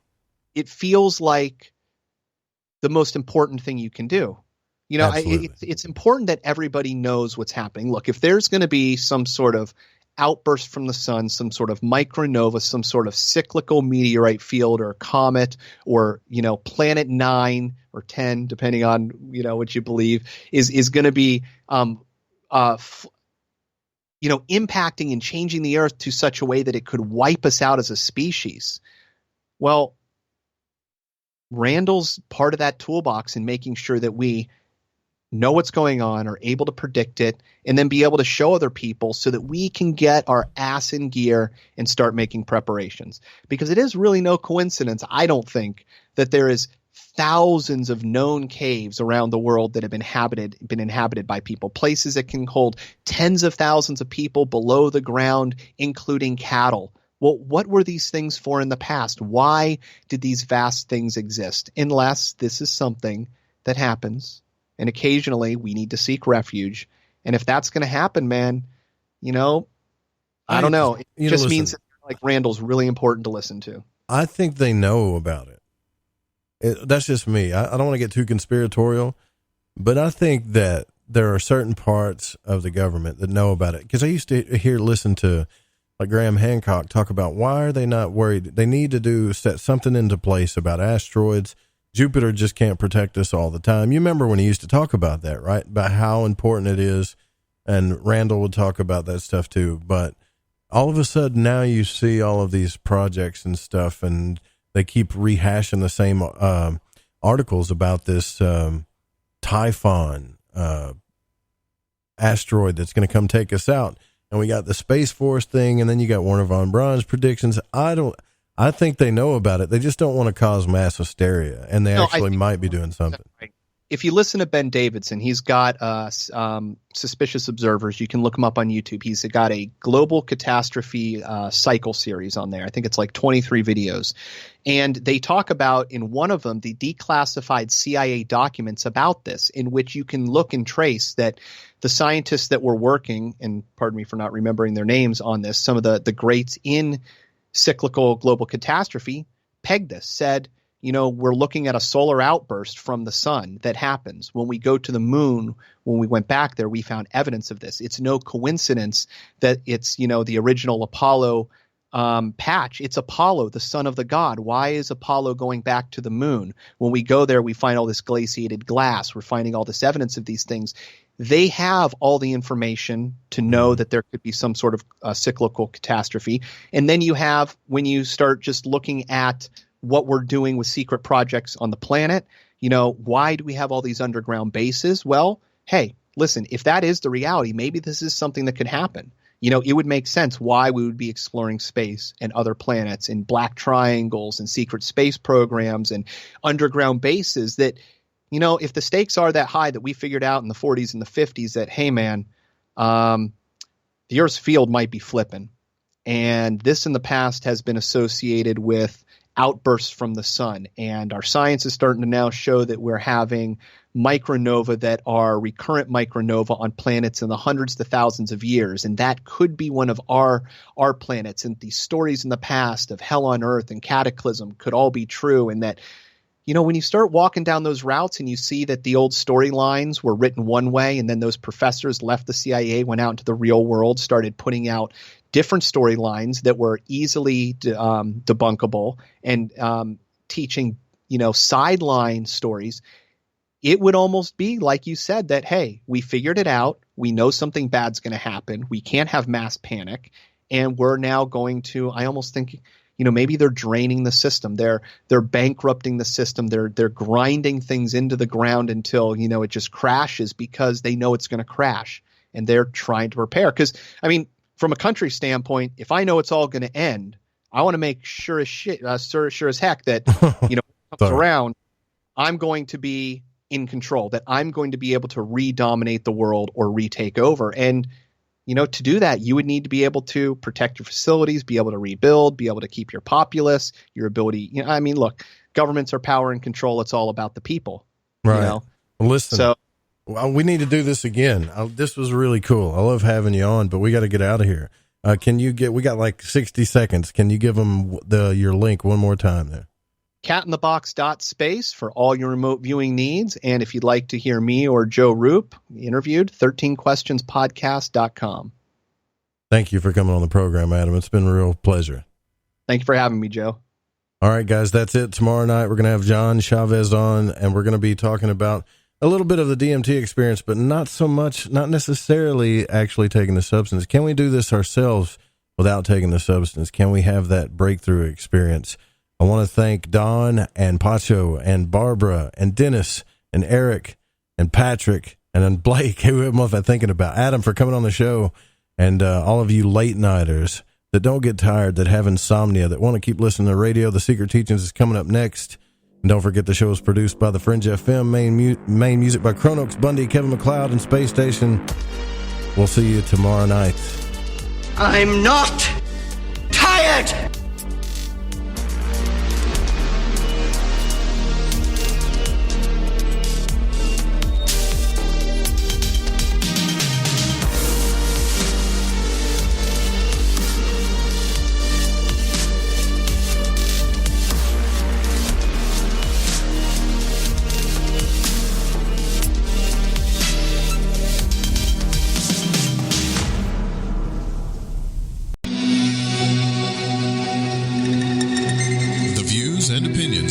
expressed on this program do not necessarily reflect those of the Fringe FM, KTLK Digital Broadcasting, its sponsors, affiliates, or staff. Listener discretion is advised.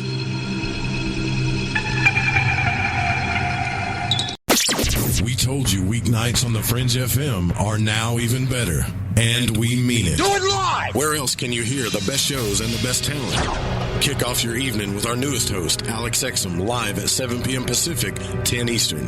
Hang out with me, Joe Roop, on Lighting the Void at 9 Pacific, midnight Eastern. Ryan Gable expands your mind on the secret teachings at midnight Pacific, 3 a.m. Eastern. We're bringing the heat every single night. Fire it up, the Fringe FM. Yahoy there! This is Gigi from Shift Happens.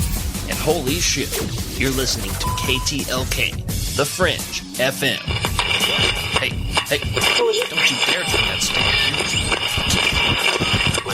1, 2, 3, and...